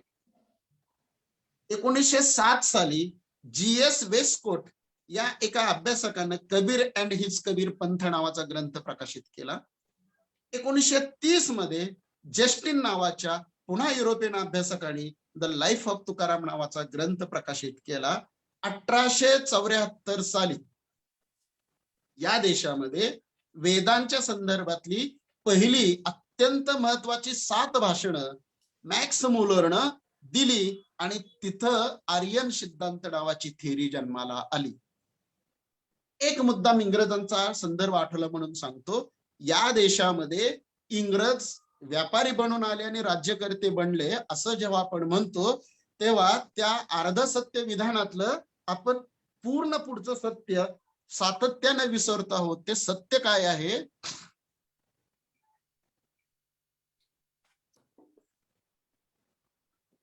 ते सत्य हे आहे, इंग्रज व्यापारासाठी आले नव्हते. इंग्रजांच्या बरोबर 300 ते 400 लोक वेगवेगळ्या क्षेत्रातले विद्वान होते. कोणी भाषेतले तज्ज्ञ होते, कोणी संस्कृतीमधले तज्ज्ञ होते, कोणी विज्ञानातले तज्ज्ञ होते, कोणी तंत्रज्ञानातले तज्ज्ञ होते. म्हणजे एखाद्या भूप्रदेशावरती मला माझं राज्य प्रस्थापित करायचं आहे तर त्या भूप्रदेशामधलं जे जे काय आहे ते मी पहिल्यांदा समजून घेईल. या एका धारणेनं 300 ते 400 विविध क्षेत्रातले तज्ज्ञ या देशात घेऊन ब्रिटिश ईस्ट इंडिया कंपनी भारतात आली होती. ती नुसत्या व्यापारासाठी आलेली नव्हती. आणि म्हणून या भारताचा इतिहास पहिल्यांदा त्यांनी शोधला. आणि तो शोधला नाही तर मॅक्स मुलरने जेव्हा 7 व्याख्यानं वेदाच्या संदर्भातली दिली आणि आर्यन सिद्धांत मांडला आणि त्याच दरम्यान पुढच्या काळामध्ये 1920च्या दरम्यान जेव्हा रेल्वेच्या कामाच्या निमित्तानं या देशामध्ये सिंधू संस्कृतीचा शोध लागला तेव्हा मित्रांनो मॅक्स मुलरने मांडलेली आर्यन थिअरी अधिक प्रसिद्ध झाली आणि या भारत देशाच्या इतिहासाच्या केंद्रस्थानी आली. काय थिअरी होती तर वेद हे या देशातले जरी असले तरी वेद रचणारा कोणीतरी वेगळा आहे या स्वरूपाची मांडणी मॅक्स मुलरने केली होती आणि ते आर्यन थिअरी म्हणून त्यांनी मांडली होती. पण जेव्हा सिंधू संस्कृतीचा शोध लागला तेव्हा या युरोपियनांच्या पुढे प्रश्न निर्माण झाला की अरे ज्या रानटी म्हणून आपण या भारतीय कल्चरकडे पाहतो तिथं तर उत्खननामध्ये एक अत्यंत प्रगल्भ संस्कृती सापडलेली आहे आणि मग ही संस्कृती भारताची नाही हे नाकारण्यासाठी जो आर्यन सिद्धांत मांडला आणि त्याच्यातून मित्रांनो या देशातला इतिहास लिखाणाच्या प्रारंभीच कलुषित झाला. तेव्हापासून आजपर्यंत हा इतिहास सातत्यानं उजव्या बाजूकडे झुकत चाललेला आणि आजच्या काळात तर तो पूर्णांशानं उजवीकडे झुकलेला आपल्याला पाहावयास मिळतो. हे आपण लक्षात घेतलं पाहिजे.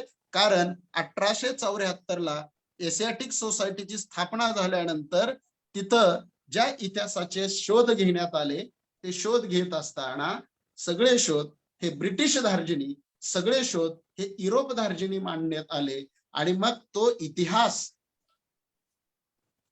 तुमचा नाही तर तो इतिहास आमचा आहे असे म्हणणारे या देशातले जे अत्यंत महत्वाचे इतिहास संशोधक होते त्यांनी नेमकं आर्यन थिअरी नाकारण्यासाठी हे आम्ही वसवलेलं आहे, अभिजानांनी वसवलेलं आहे असं म्हणून पुन्हा तो इतिहास अधिकच उजवा करायचा प्रयत्न केला. याच्यामध्ये लोकमान्य टिळकांच्या पासून आतापर्यंतच्या अगदी गोबदेगलूरकर असतील, ढवळीकर असतील आणि अगदी परवा मागच्या 2 वर्षामध्ये डेक्कनचे कुलगुरू डॉक्टर वसंत शिंदे यांनी आपल्या पुढे ठेवलेल्या संशोधनाच्या संदर्भापर्यंत आपल्याला हे दिसून येईल की हा इतिहास उजवीकडे सातत्यानं नेला जाताना दिसतो आहे. म्हणजे मागच्या 2 वर्षापूर्वी वसंत शिंदेंनी या संदर्भातलं सिंधूच्या कल्चरच्या संदर्भातलं जे संशोधन आपल्या पुढे ठेवलं ते संशोधन असं होतं की हे कल्चर सिंधू मधलं जरी आर्यांनी वसवल्याचा कोणताही पुरावा सापडत नसला तरीही ते कल्चर आर्य तिथं बाहेरून आले हे मात्र सिद्ध करत नाही. याचा अर्थ आर्य इथलेच होते आणि इथून आर्य बाहेर जाऊन विकास केला म्हणजे इथली संस्कृती पुन्हा आर्यांनीच बसवली अशा स्वरूपाचं स्टेटमेंट अगदी 2019-20 मध्ये या देशामध्ये केलं जाताना दिसत आहे.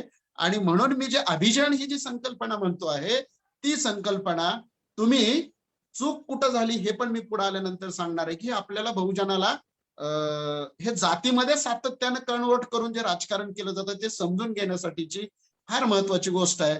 आणि म्हणून ही इतिहासाची संकल्पना, भारतीय संस्कृतीची संकल्पना या राष्ट्रवादी इतिहासाच्या आणि युरोपियन इतिहासाच्या माध्यमातून पुढे येताना ती या पद्धतीनं पुढे आली की हिंदू भारत, मुस्लिम भारत आणि ब्रिटिश भारत आपल्या इतिहासाचे हे 3 टप्प्यांमध्ये वर्गीकरण केलं गेलं. आणि मग या वर्गीकरणाचा तोटा असा झाला की हिंदू भारत म्हणजे प्राचीन भारत, मुस्लिम भारत म्हणजे अलेक्झांडरच्या सत्तेनंतरचा भारत, इंग्रजांच्या सत्तांच्या पर्यंतचा, आणि त्याच्यानंतरचा आधुनिक भारत, अशा 3 टप्प्यामध्ये सातत्यानं इतिहास लिहिला गेला. आणि या इतिहास लेखनामध्ये सातत्यानं बहुजन संकल्पना, बहुजन विचारसरणी मांडणारा गौतम बुद्धाचा, लोकायताचा, चार्वाकाचा विचार कुणीही पुढे आणलेला नाही. हे मांडणारे जे विचार होते ते विचार पण मी नावं तुम्हाला सांगेल. तर मुद्दा हा की हा बहुजन भारत तुम्हाला कुठं सापडतो, तर हा बहुजन भारत आजही तुम्हाला आसाम, मेघालय सारख्या आग्नेय पूर्व भारतामध्ये सापडतो. हा बहुजन भारत तुम्हाला आजही कर्नाटक किंवा दक्षिण महाराष्ट्रामध्ये भारतामध्ये सापडतो.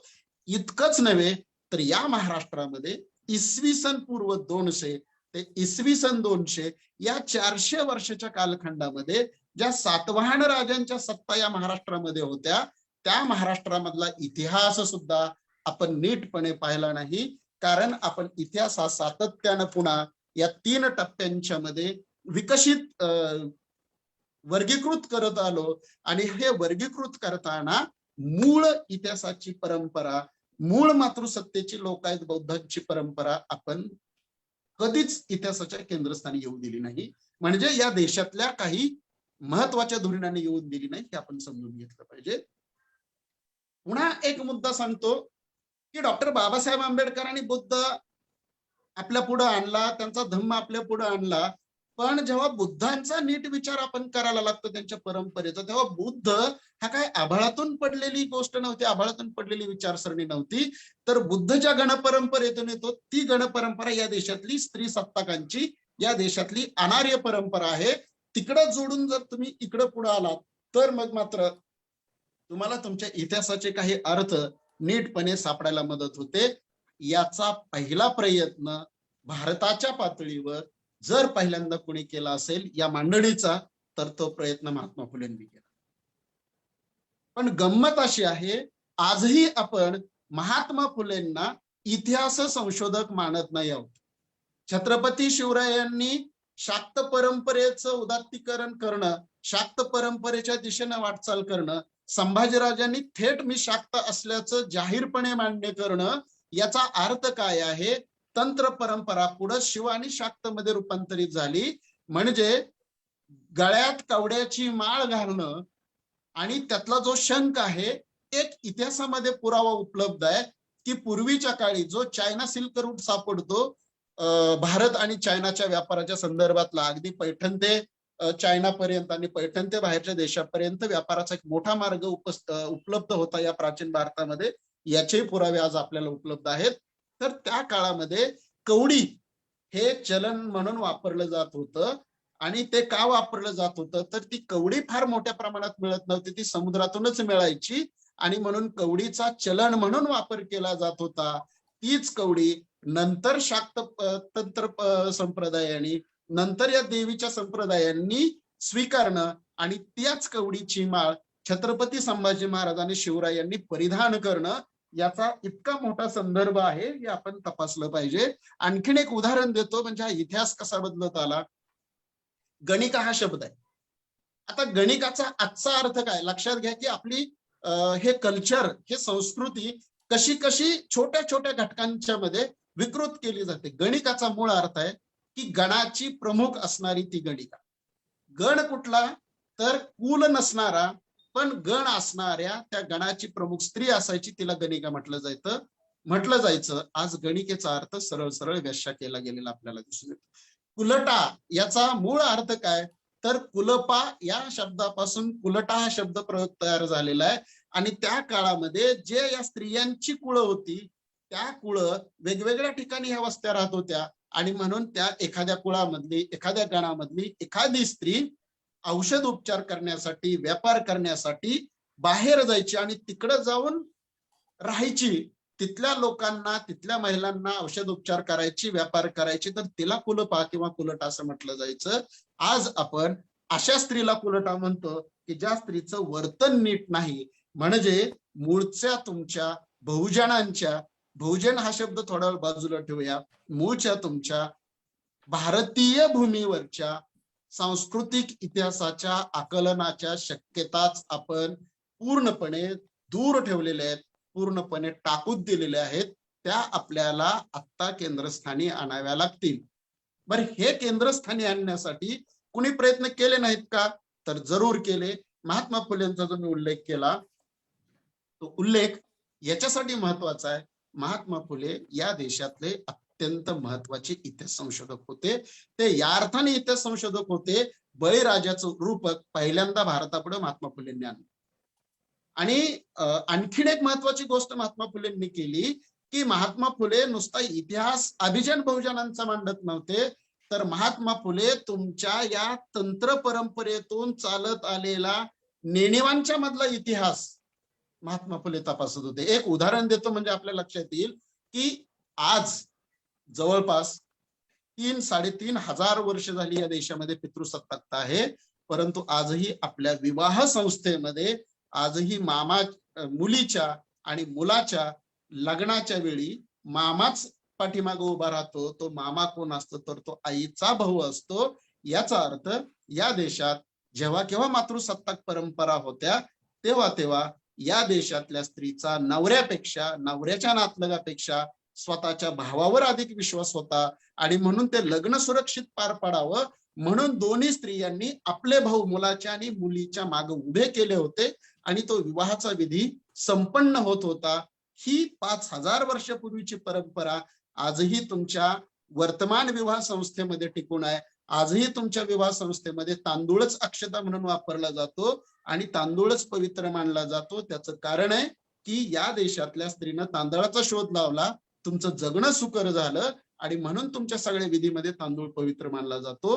तर हा जो एक तुमचा तंत्राच्या रूपानं नेणिवेमध्ये जो दडलेला इतिहास आहे तो इतिहास पहिल्यांदा मित्रांनो देशापुढे आणण्याचं अत्यंत मोठं क्रांतिकारी काम महात्मा फुलेंनी केलेलं आहे. या संदर्भातली काही मांडणी नरहर कुरुंदकरांसारख्या एका अत्यंत महत्वाच्या अभ्यासकांनी सुद्धा करून ठेवलेली आहे. पण आपल्याला महात्मा फुले म्हटलं की नुसतं सुतिकागृह, महात्मा फुले म्हटलं की आणखीन एक 4 शाळा उभ्या केल्या, पण त्याच्याही पलीकडे जाऊन सबंध भारतीय इतिहासाचं हिंदू भारत, मुस्लिम भारत आणि ब्रिटिश भारत, प्राचीन भारत, सरंजामशाही भारत आणि आधुनिक भारत ही संकल्पनाच पूर्णपणे मोडीत काढतात. ते महात्मा फुले आपण समजून घेतले नाहीत. हा आमच्या बहुजन आकलनामधला सगळ्यात मोठा पेच आहे. दुसरा पेच काय झाला तर ब्राह्मण आणि ब्राह्मणेतर जी गोष्ट आपण आज म्हणतो आहोत तिथंही आपली खूप मोठी गफलत झाली. महात्मा फुलेंच्या नंतर जे सत्यशोधकी परंपरा महाराष्ट्रामध्ये निर्माण झाली, महाराष्ट्रापुरतं बोलायचं झालं तर ब्राह्मण ब्राह्मणेतर असा जेव्हा वाद निर्माण झाला तेव्हा दुर्दैवानं महात्मा फुलेंनाही अभिप्रेत नसणारा, डॉक्टर बाबासाहेब आंबेडकरांना अभिप्रेत नसणारा हा वाद सातत्यानं जात आणि वर्गापुरता मर्यादित ठेवला गेला. ब्राह्मण्य नावाच्या संकल्पनेकडे तो नेला नाही आणि तो निघू न देण्यामध्ये या देशातल्या, या महाराष्ट्रातल्या एका मोठ्या अभिजन वर्गाचं हित दडलेलं होतं. हे तुम्हाला लोकमान्य टिळकांसारखा माणूस SNDT विद्यापीठाच्या स्थापनेसाठी काही मंडळी त्यांच्याकडे सही मागायला जातात तेव्हा स्त्रियांच्या शिक्षणाला माझा विरोध आहे, सबब मी सही करणार नाही असं म्हणणारे टिळक पण आपल्याच महाराष्ट्रामध्ये आहेत.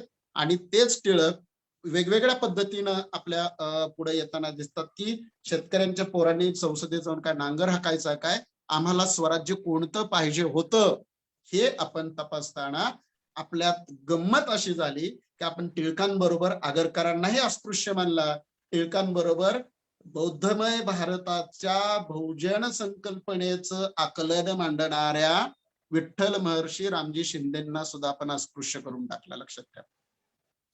म्हणजे बहुजनाची मूळ संकल्पना ज्या अर्थानं महात्मा फुलेंनी पुढे आणली तीच संकल्पना अधिक तात्विक स्वरूपामध्ये ही महर्षी विठ्ठल रामजी शिंदेंना पुढे आणली होती, परंतु तेही आपण बाजूला ठेवलं आणि मग आपल्याकडचा जो ब्राह्मण ब्राह्मणेतर वाद निर्माण झाला त्या वादाचा एक तोटा असा झाला की या वादाला जातीयतेचं, या वादाला एका वेगळ्या धर्माचं, धार्मिक राजकारणाचं एक रूप प्राप्त झालं आणि म्हणून अभिजन आणि बहुजन या संकल्पना आपण समजून घेताना गफलती केल्या. आता जर मग मला अभिजन आणि बहुजन ही संकल्पना समजून घ्यायची तर माझ्या पुढचे कोणते पर्याय आहेत? माझ्या पुढे डी कोसंबींचं संशोधन आहे, माझ्या पुढे हसमुख सांकली यांचं संशोधन आहे, माझ्या पुढे राम शरण शर्माचं संशोधन आहे, माझ्या पुढे आपल्या देशाचे माजी पंतप्रधान मनमोहन सिंग यांच्या कन्या उपिंदर सिंग यांनी आपल्या पुढे ठेवलेलं संशोधन आहे, माझ्या पुढे गेल आमवेटचं की ज्यांनी 1000 वर्ष हा देश बौद्धमय होता असं सातत्यानं अग्रहाने मांडलं ते संशोधन माझ्या पुढे आहे, माझ्या पुढे भांडारकरांचं संशोधन आहे, माझ्या पुढे राजाराम शास्त्री भागवतांचं संशोधन आहे, माझ्या पुढे श्रीधर व्यंकटेश केतकरांचं संशोधन आहे, माझ्याकडे त्रिंशम शेजवलकरांचं संशोधन आहे, माझ्याकडे पंजाबराव देशमुख आहेत, माझ्याकडे सरा गाडगीळ आहेत, माझ्याकडे इरफान हबीब आहेत, माझ्याकडं राचिम डेरे आहेत, माझ्याकडे केपी मेनन आहेत, अशी शरद पाटील आहेत, अशी खूप मोठी परंपरा मित्रांनो मराठीच्या इतिहासाच्या, समाजशास्त्राच्या, संस्कृतीशास्त्राच्या, तत्वज्ञानाच्या या कोणत्याही माणसानं या सगळ्या विचारवंतांना आपल्या विचाराच्या केंद्रस्थानी आणलं नाही. ही आपल्या बहुजन सांस्कृतिक आकलनामधला एक मोठा पेच, एक मोठा बॅकलॉग राहून गेलेला आहे. राजाराम शास्त्री भागवतांसारखा या महाराष्ट्रातला विचारवंत संस्कृत भाषाच नुसती नव्हे तर सिंधू कल्चर महाराष्ट्रातल्या माणसानं जाऊन तिथं वसवलं असं सप्रमाण मांडतो. राजाराम शास्त्री भागवतांचे 5 खंड दुर्गा भागवतांनी संपादित केलेले आहेत. ते जर आपण नीट मुळातून वाचायला लागलो तर आपल्याला महाराष्ट्राचं, आपण नुसतं गाथाशक्तीपशीच थांबतो आणि फार तर प्राचीन महाराष्ट्राचं जे श्रीधर व्यंकटेश केतकरांनी केलेलं विश्लेषण आहे तिथंच थांबतो. तर त्याच्या पलीकडे जाऊन जी काही एक मांडणी अत्यंत महत्वाची त्यांनी केलेली आहे ती मांडणी आपण कधीच समजून घेत नाही. हा आपल्या पुढचा एक मोठा पेच आहे. मुद्दाम मी उदाहरण आपल्याला 1-2-3 भाषेच्या सांगायला देतो का तुमची संस्कृती हीन आहे हे ठरवण्याची जी महत्वाची 2 माध्यम असतात त्यातलं एक माध्यम तुमची भौतिक संस्कृती, म्हणजे तुम्ही कपडे कोणती घालता, तुमची वेशभूषा काय आहे, तुमची केशभूषा काय आहे, याच्यावरून तुमचा दर्जा ठरवलं जाणं हा एक आपल्या भारतीय परंपरेमधला मोठा भाग आहे.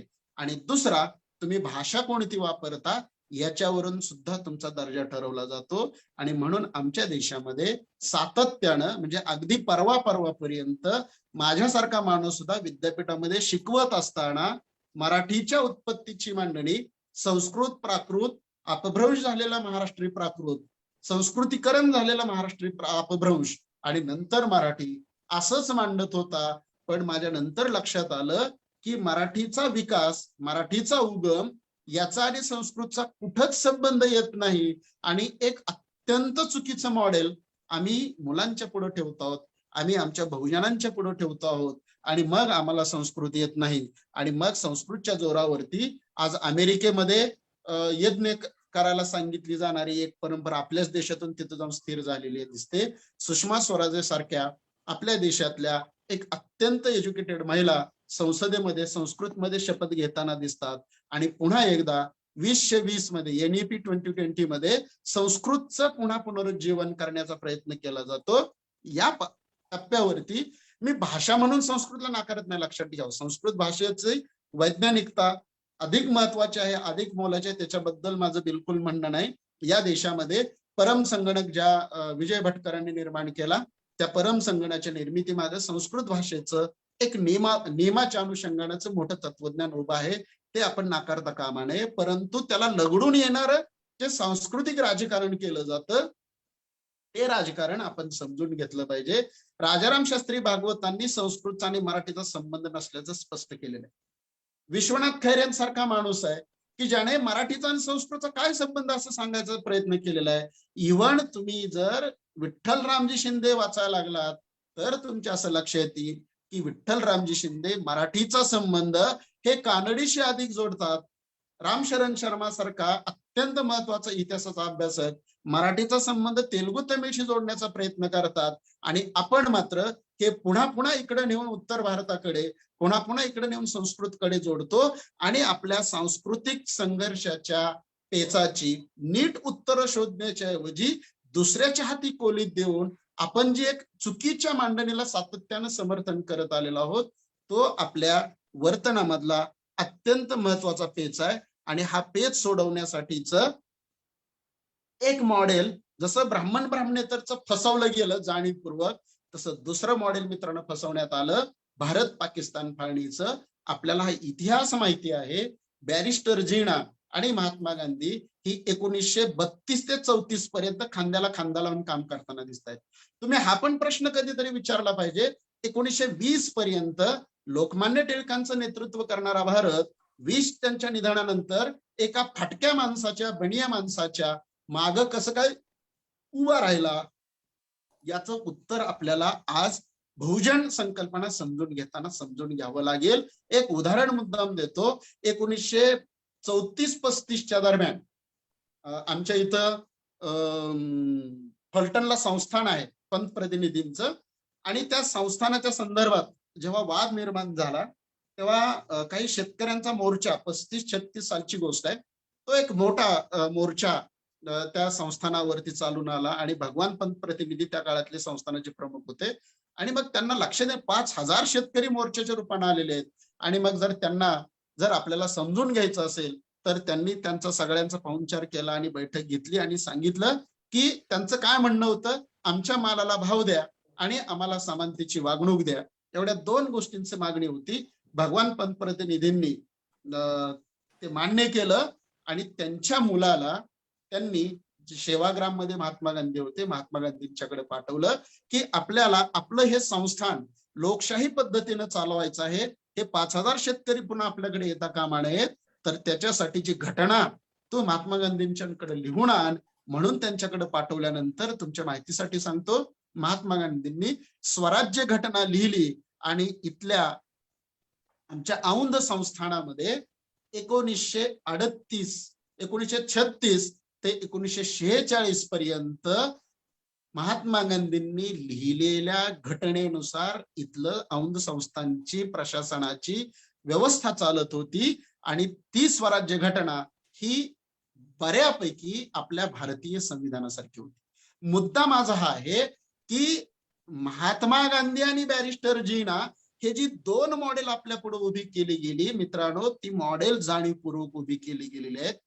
32-34 नंतर महात्मा गांधींच्यावर जे 4-5 वेळा त्यांना संपवण्याचे कुणाचे प्रयत्न झाले ते कुणी केले.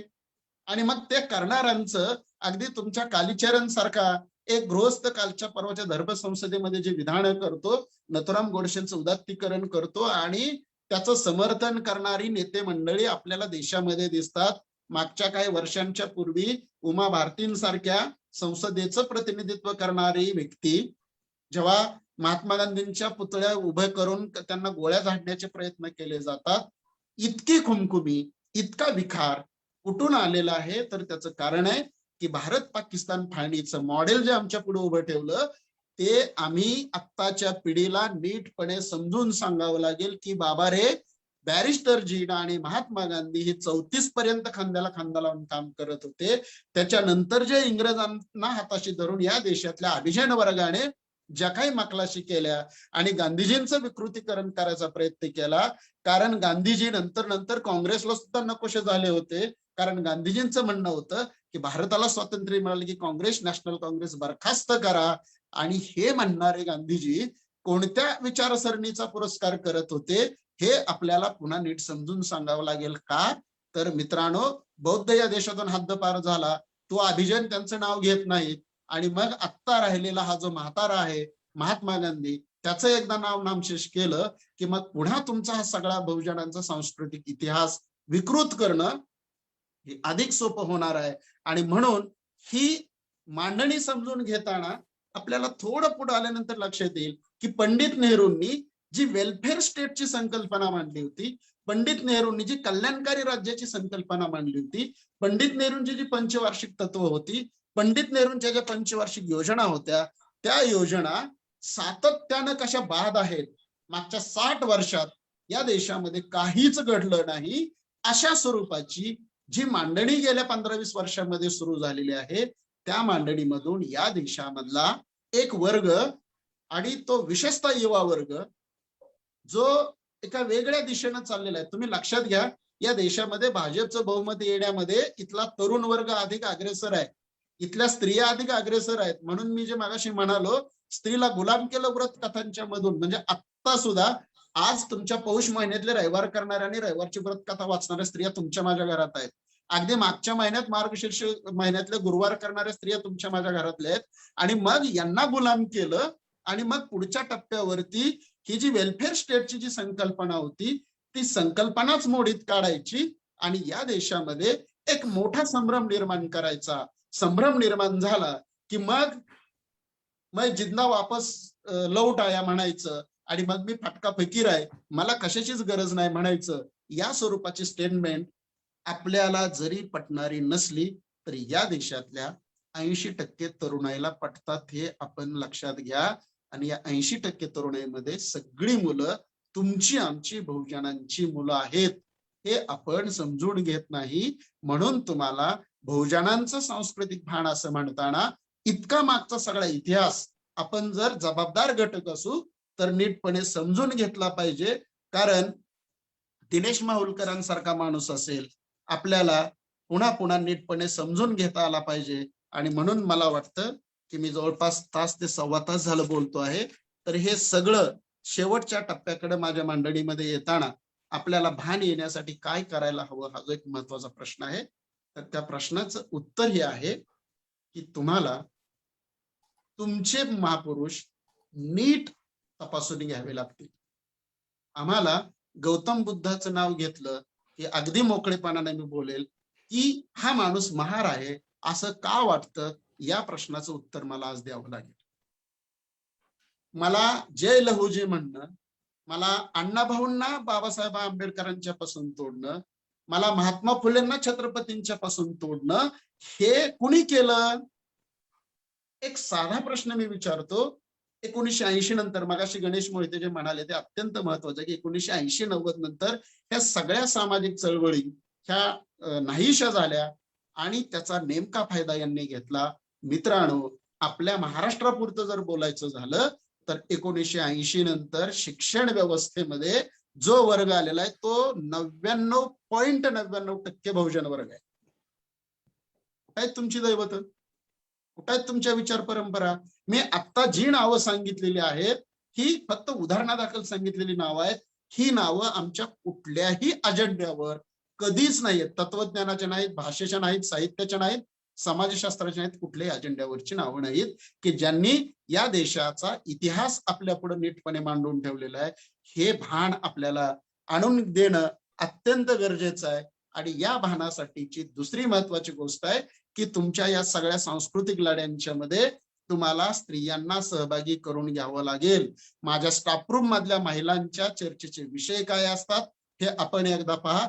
तुम्ही भाजी कुठली केली, तुम्ही साड्या कुठल्या घेतल्या, याच्या पलीकडे जाऊन MA PhD झालेल्या महिला सुद्धा राजकारण, समाजकारण, संस्कृतीकरणाबद्दल बोलत नाहीत.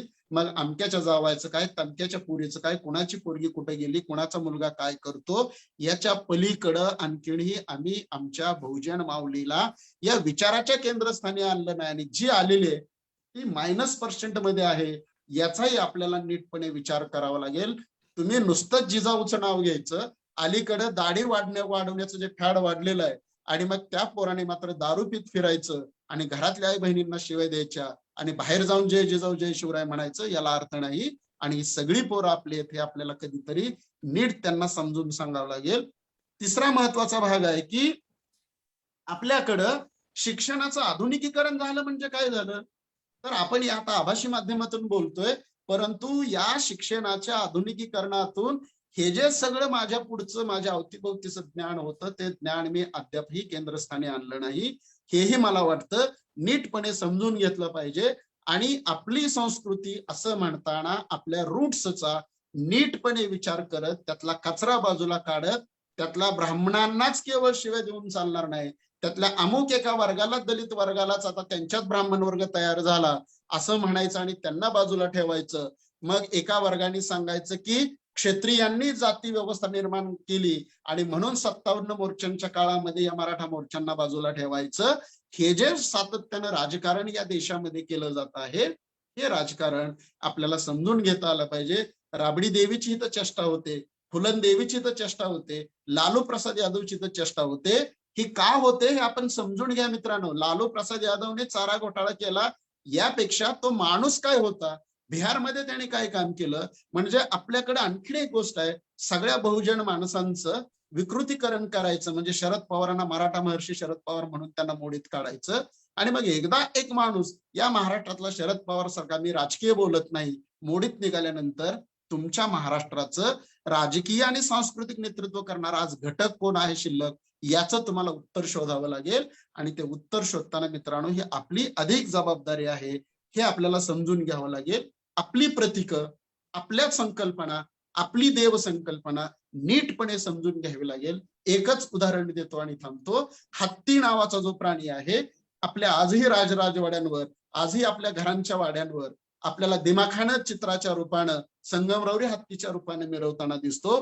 तो हत्ती का आला याचा शोध जेव्हा द. गोडसे घ्यायला लागले, तेव्हा त्यांच्या असं लक्षात आलं की दक्षिण आफ्रिकेतल्या गवताळ प्रदेशातून माणसाबरोबर या हत्ती भारतामध्ये आला.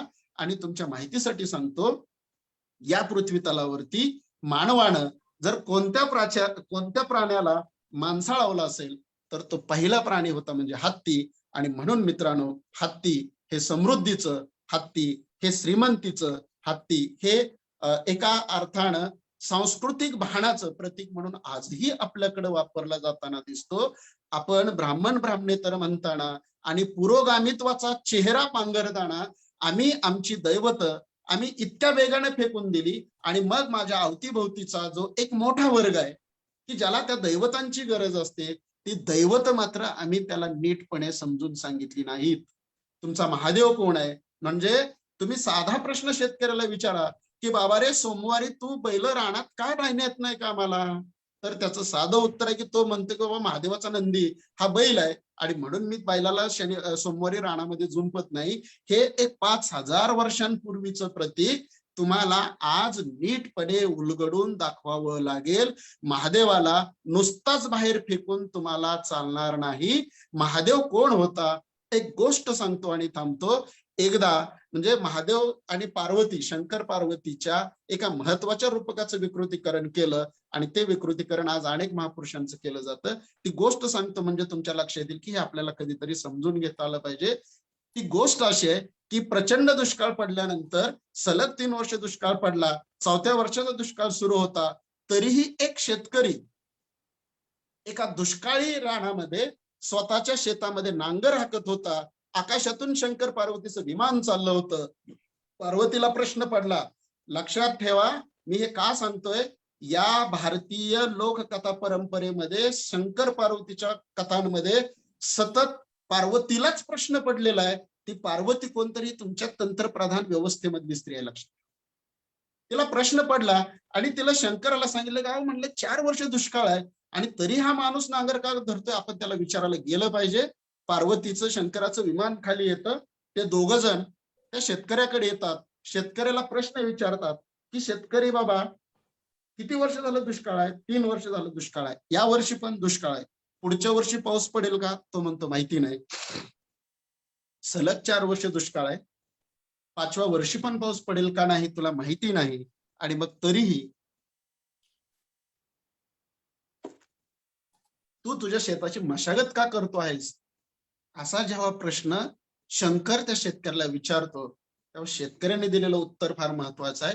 ही तुमच्या माझ्या बहुजनांची सांस्कृतिक परंपरा इतक्या सूक्ष्मपणे तुम्हाला नीट तपासावी लागेल.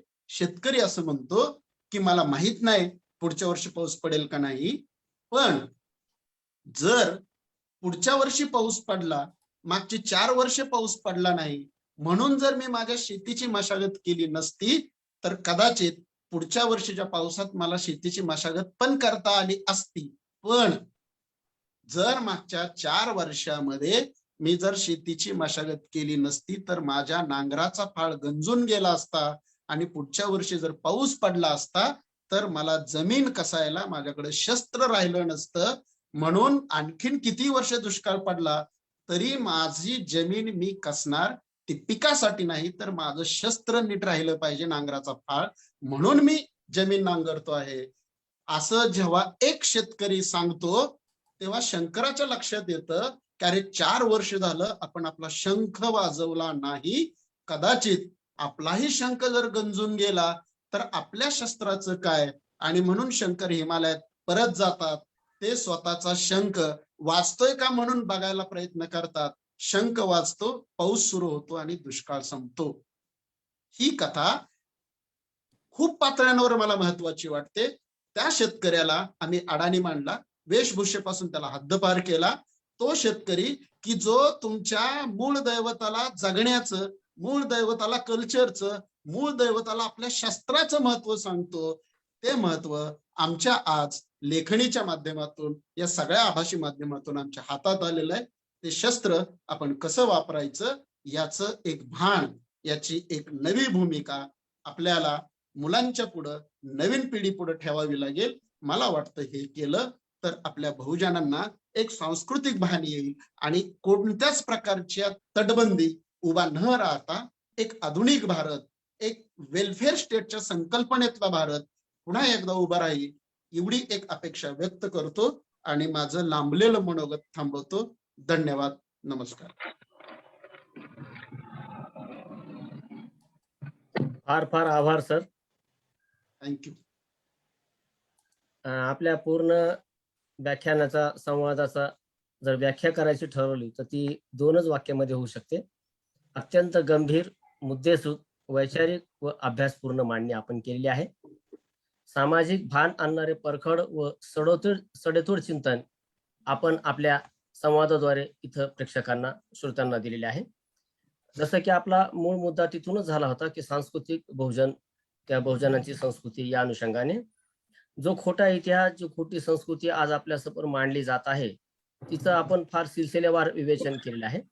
आपण पाहतो की सत्य, ऐतिहासिक गोष्टी तेवत व प्रज्वलित ठेवण्यासाठी प्रचार व प्रसार माध्यम महत्वाचे आहे. हीच भूमिका आज आमचं लोकसंवाद फाउंडेशन निभावण्याचा प्रयत्न करत आहे. सांस्कृतिक दहशतवादाची पाळेमुळे खोलवर व मनात रुजणार नाहीत याची काळजी घेणे सर्वांचेच परम कर्तव्य आहे. नेते मंडळी विशिष्ट व अनट हे दबावाखाली ही गोष्ट लपवू पाहत आहेत. सत्य कधीही दबणार नाही, ते उजाडत येईलच. समर्थनवादी संघटनांनी काहीतरी उलटसुलट इतिहास लादावा व येथील भोड्या बाबड्या लोकांनी तो सहन करावा. हा सांस्कृतिक दहशतवाद नाही का? हाच प्रश्न आज आपल्याला महेंद्र कदम विचारताना दिसत आहे. विचारांच्या गच्छंतीबद्दल सतत टाळाटाळ करून आपलाच इतिहास खरा आहे हा मुद्दा रेटत जनमानसावर एक प्रकारचा विजयच अगोदरच्या काळापासून आज तागत सुरू झालेला आहे. हो, ते टाळणं आपलं आज परम कर्तव्य आहे. सांस्कृतिक दहशतवादाची मुख्य मुळे शोधून योग्य ती उपाययोजना व्हायलाच हवी, जसे की आजचे संवादक माननीय महेंद्र कदम यांनी सांगितलेलं आहे. फार फार आभार कदम सर. यानंतर मी आभारासाठी आमच्या लोकसंवाद फाउंडेशनचे सदस्य माननीय श्री विजय गवळी यांना आमंत्रित करतो. विजय गवळी. धन्यवाद डॉक्टर बळीराम दापसे सर. आज लोकसंवाद फाउंडेशन औरंगाबादच्या वतीनं हा जो काही राजमाता जिजाऊ क्रांतीज्योती सावित्रीबाई ऑनलाईन संवाद मालेतला 3रा संवाद होता, याचा विषय बहुजनांचे सांस्कृतिक भान. अत्यंत समर्पकपणे, जसं आता दापसे सरांनी सांगितलं त्या पद्धतीने माननीय प्राचार्य डॉक्टर महेंद्र कदम सर यांनी फार सुंदरपणे आपल्याला हे सगळं उलगडून सांगितलेलं आहे. त्याबद्दल मी लोकसंवाद फाउंडेशनच्या वतीने माननीय प्राचार्य डॉक्टर महेंद्र कदम सर यांचे सगळ्यात अगोदर आभार मानतो. त्यासोबत आजच्या कार्यक्रमाचं प्रास्ताविक करणारे डॉक्टर गणेश मोहिते सर, ज्यांनी परिचय करून दिला ते प्राध्यापक बंडू सोमवंशी सर, सूत्रसंचालन सुंदरपणे ज्यांनी केलं ते डॉक्टर बळीरामजी दापसे सर, आणि संपूर्ण लोकसंवाद फाउंडेशन या सर्वांचे पुनश्च एकदा आभार मानतो. डॉक्टर बळीराम दापसे सर, आपल्याकडे पुढील सूत्र देतो. धन्यवाद सर. काही प्रश्न घ्यायचे आहेत का? गणेशराव. गणेश सर. राजा भाऊ. कारण सरांचं व्याख्यान इतकं उत्तम झालेलं आहे की श्रोत्यांच्या मनामध्ये बरेच प्रश्न उपस्थित झालेले आहेत.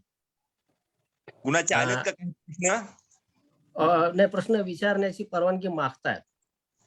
ठीक आहे, विचारू द्या. एक मोजके 2-3 प्रश्न घ्या, काय अडचण नाही. हा, तर मी सर्व श्रोत्यांना विनंती करतो की त्यांनी आपले प्रश्न विचारावेत किंवा चॅट बॉक्समध्ये टाकावेत. थेट त्यांना विचारू द्या, नाव त्यांनी सांगावं आणि सरांना प्रश्न करावा. सर त्याचं हा, तसं सुद्धा चालेल. आपण Yes. स्वतः अनम्यूट व्हा, अगर आम्हाला सांगा. हा चालेल. प्रतिकात्मक रूपाने 1-2 प्रश्न आले तर बरं होईल. चर्चा फारच सुंदर झालेली आहे आणि विषयांची जी उकल आहे ती फारच मुद्देसूद व अभ्यासपूर्ण झालेली आहे. त्यामुळं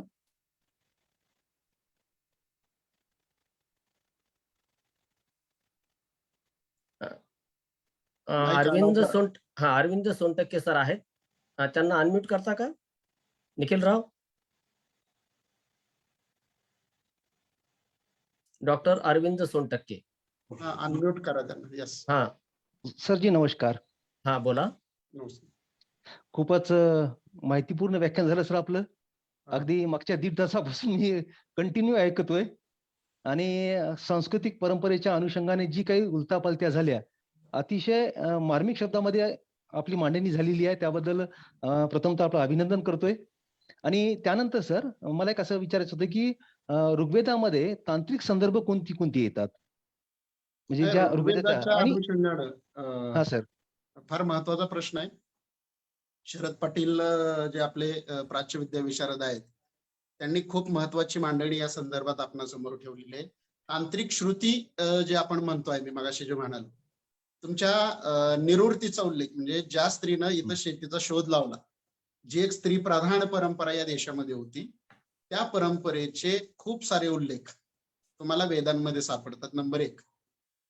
झालं काय की तुमचे हे जे शेती परंपरेशी संबंधित असणारे जे कल्चर होतं, त्या कल्चरचे अनेक संदर्भ त्या वेदांच्या मध्ये बदल करताना ते टाकूनच देता आले नाहीत. म्हणून निवृत्ती ही खरं तर इकडची देवी राणी आहे, परंतु तिकडे तिला मृत्यूची देवता केली. आणि मग त्या निवृत्तीच्या अनुषंगाने येणारे पुन्हा तुमच्या इंद्र आणि पणी यांच्या जे लढायांचे संदर्भ येतात, ते जर संदर्भ आपल्याला तपासायचे असतील तर वेदांमध्ये तपासावे लागतात. आणि ते तपासताना तुम्हाला वैदिक आणि अवैदिक हे जे सगळे संघर्षाचे संदर्भ आहेत ते आपल्याला ऋग्वेदामध्ये सापडतात. याच्याबद्दल डी कोसंबी, याच्याबद्दल शरद पाटील यांनी अत्यंत सुंदर विवेचन केलेलं आहे. एक मुद्दाम संदर्भ देतो म्हणजे आपल्या लक्षात येईल, आपण अष्टाध्यायी नावाचा जो ग्रंथ आहे, तो ग्रंथ आपण संस्कृतचं व्याकरण लिहिला गेलेला ग्रंथ म्हणून आजपर्यंत पाहत आहोत. पण त्याच वेदांचा जेव्हा दिनेश माहुलकर नावाच्या एका सयाजीराजांच्या संस्थानामध्ये एक मोठे भाषेचे अभ्यासक होते, त्यांनी ज्यावेळेस विचार करायला सुरुवात केली, त्यावेळेस त्यांच्या लक्षात आले की पाणिनी हा पणी वंशाचा आहे, पणी हा अवैदिक वंश आहे, अवैदिक परंपरेतला माणूस आहे. आणि पाणिनीनं जे व्याकरण मांडलं, त्या व्याकरणाची मूळ संकल्पना ही वृद्धीची संकल्पना आहे. आणि वृद्धी याचा अर्थ वाढ होणे, वृद्धी याचा अर्थ विकास होणे असा आहे. भाषा बदलते आणि बदलत्या भाषेचं व्याकरण पहिल्यांदा पाणिनीनं मांडलं. आणि तुम्हाला गंमत सांगतो की पाणिनीनं व्याकरणाच्या उदाहरणादाखल जे काही पुरावे दिले, त्या पुराव्यामध्ये म्हशीच्या वासराला रेडको म्हणतात, गायीच्या वासराला काय म्हणतात, मशागत, आपल्याकडे फक्त नांगरणी आणि पाळी पेरणी माहितीये, परंतु 3 पद्धतीनं शेतीची मशागत केली जात होती, याचे उल्लेख पुन्हा तुम्हाला वेदांच्या आधारे शोधावे लागतात. आणि मग दिनेश माहुलकर असं म्हणतात की ज्या वेदांचा शेतीशी बिलकुलच संबंध नव्हता, त्या वेदांमध्ये शेतीमधल्या या परंपरांचे उल्लेख वेदांमध्ये येतात. त्याचं कारण त्याच्यामध्ये या तांत्रिक श्रुतींचे संदर्भ आलेले. म्हणजे गायीच्या वासराला काय म्हणायचं, शेतीची मशागत किती पद्धतीने केली जाते, गोठ्याला काय म्हणायचं, याचे जे संदर्भ येतात हे शेतीचे संदर्भ आहेत की हे मूळ गुराखी असणाऱ्या किंवा रानटी असणाऱ्या वैदिकांच्या मध्ये असणं शक्य नाही. तर असं आपल्याला त्याच्यामध्ये शोधून भाषेच्या अंगानं आणि खूप वैदिक अवैदिकच्या अंगाने त्याचे संदर्भ ऋग्वेदामध्ये प्रॉपरली आणि पंजाबराव देशमुखांनी सुद्धा या संदर्भात काही विश्लेषण केले. धन्यवाद सर. अजून एक गोष्ट आहे. नाही, एक मिनिट अजून एक बाब आहे. सर सोनटक्के सर थांबा, आता दुसरा एक प्रश्न आहे. कारण आपल्याला वेळेचे पण माझा भान प्रश्न ठेवावं नाही आहे, लागणार मी आहे. प्रश्न नाही विचारत आहे.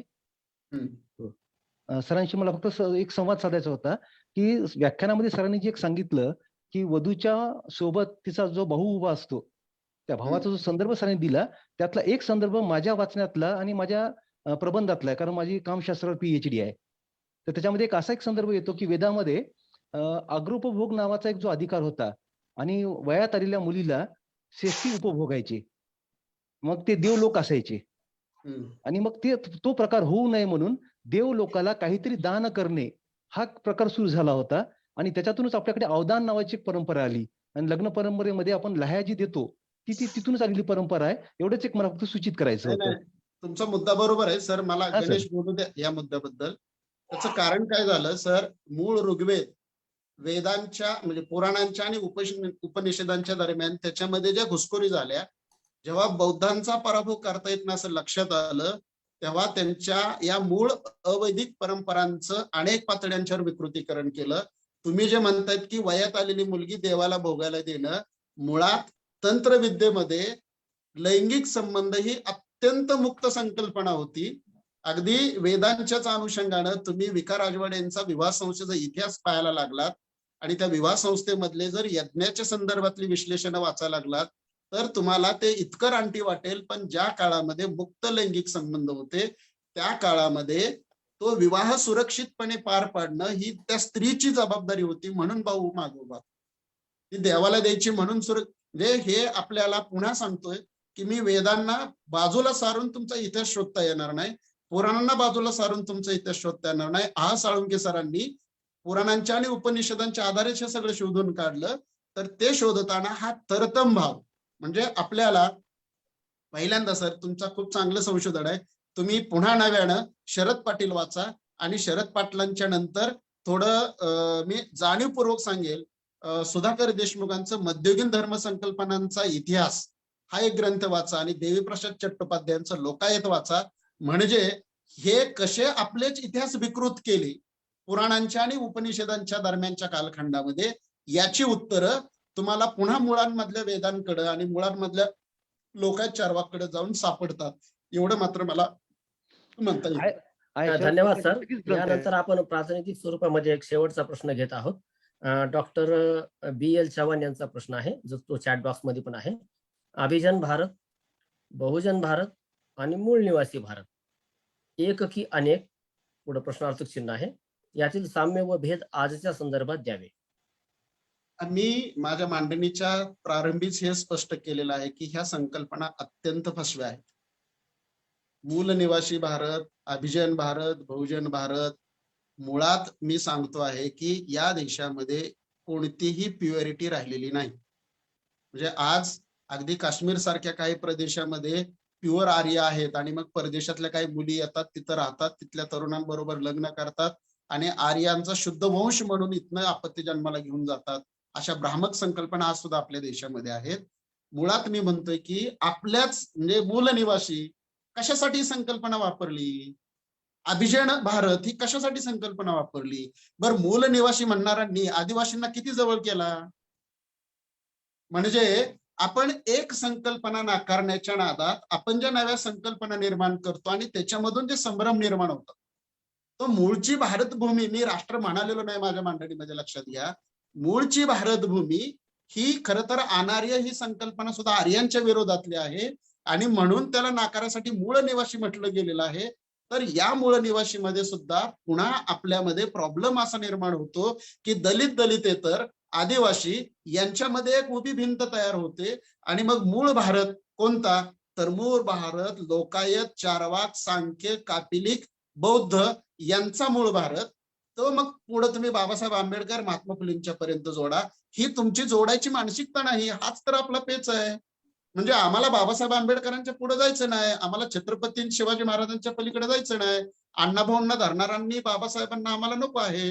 ह्या ज्या चुली मांडून ठेवण्याचं इथल्या अभिजन वर्गाने जे मोठं कारस्थान करून ठेवलेलं आहे, ते कारस्थान हा आपल्या आजच्या सांस्कृतिक आकलनामधला मित्रांनो सगळ्यात भयानक पेच आहे. आम्ही जातीचे व्हॉट्सअप ग्रुप केले हो 21व्या शतकामध्ये.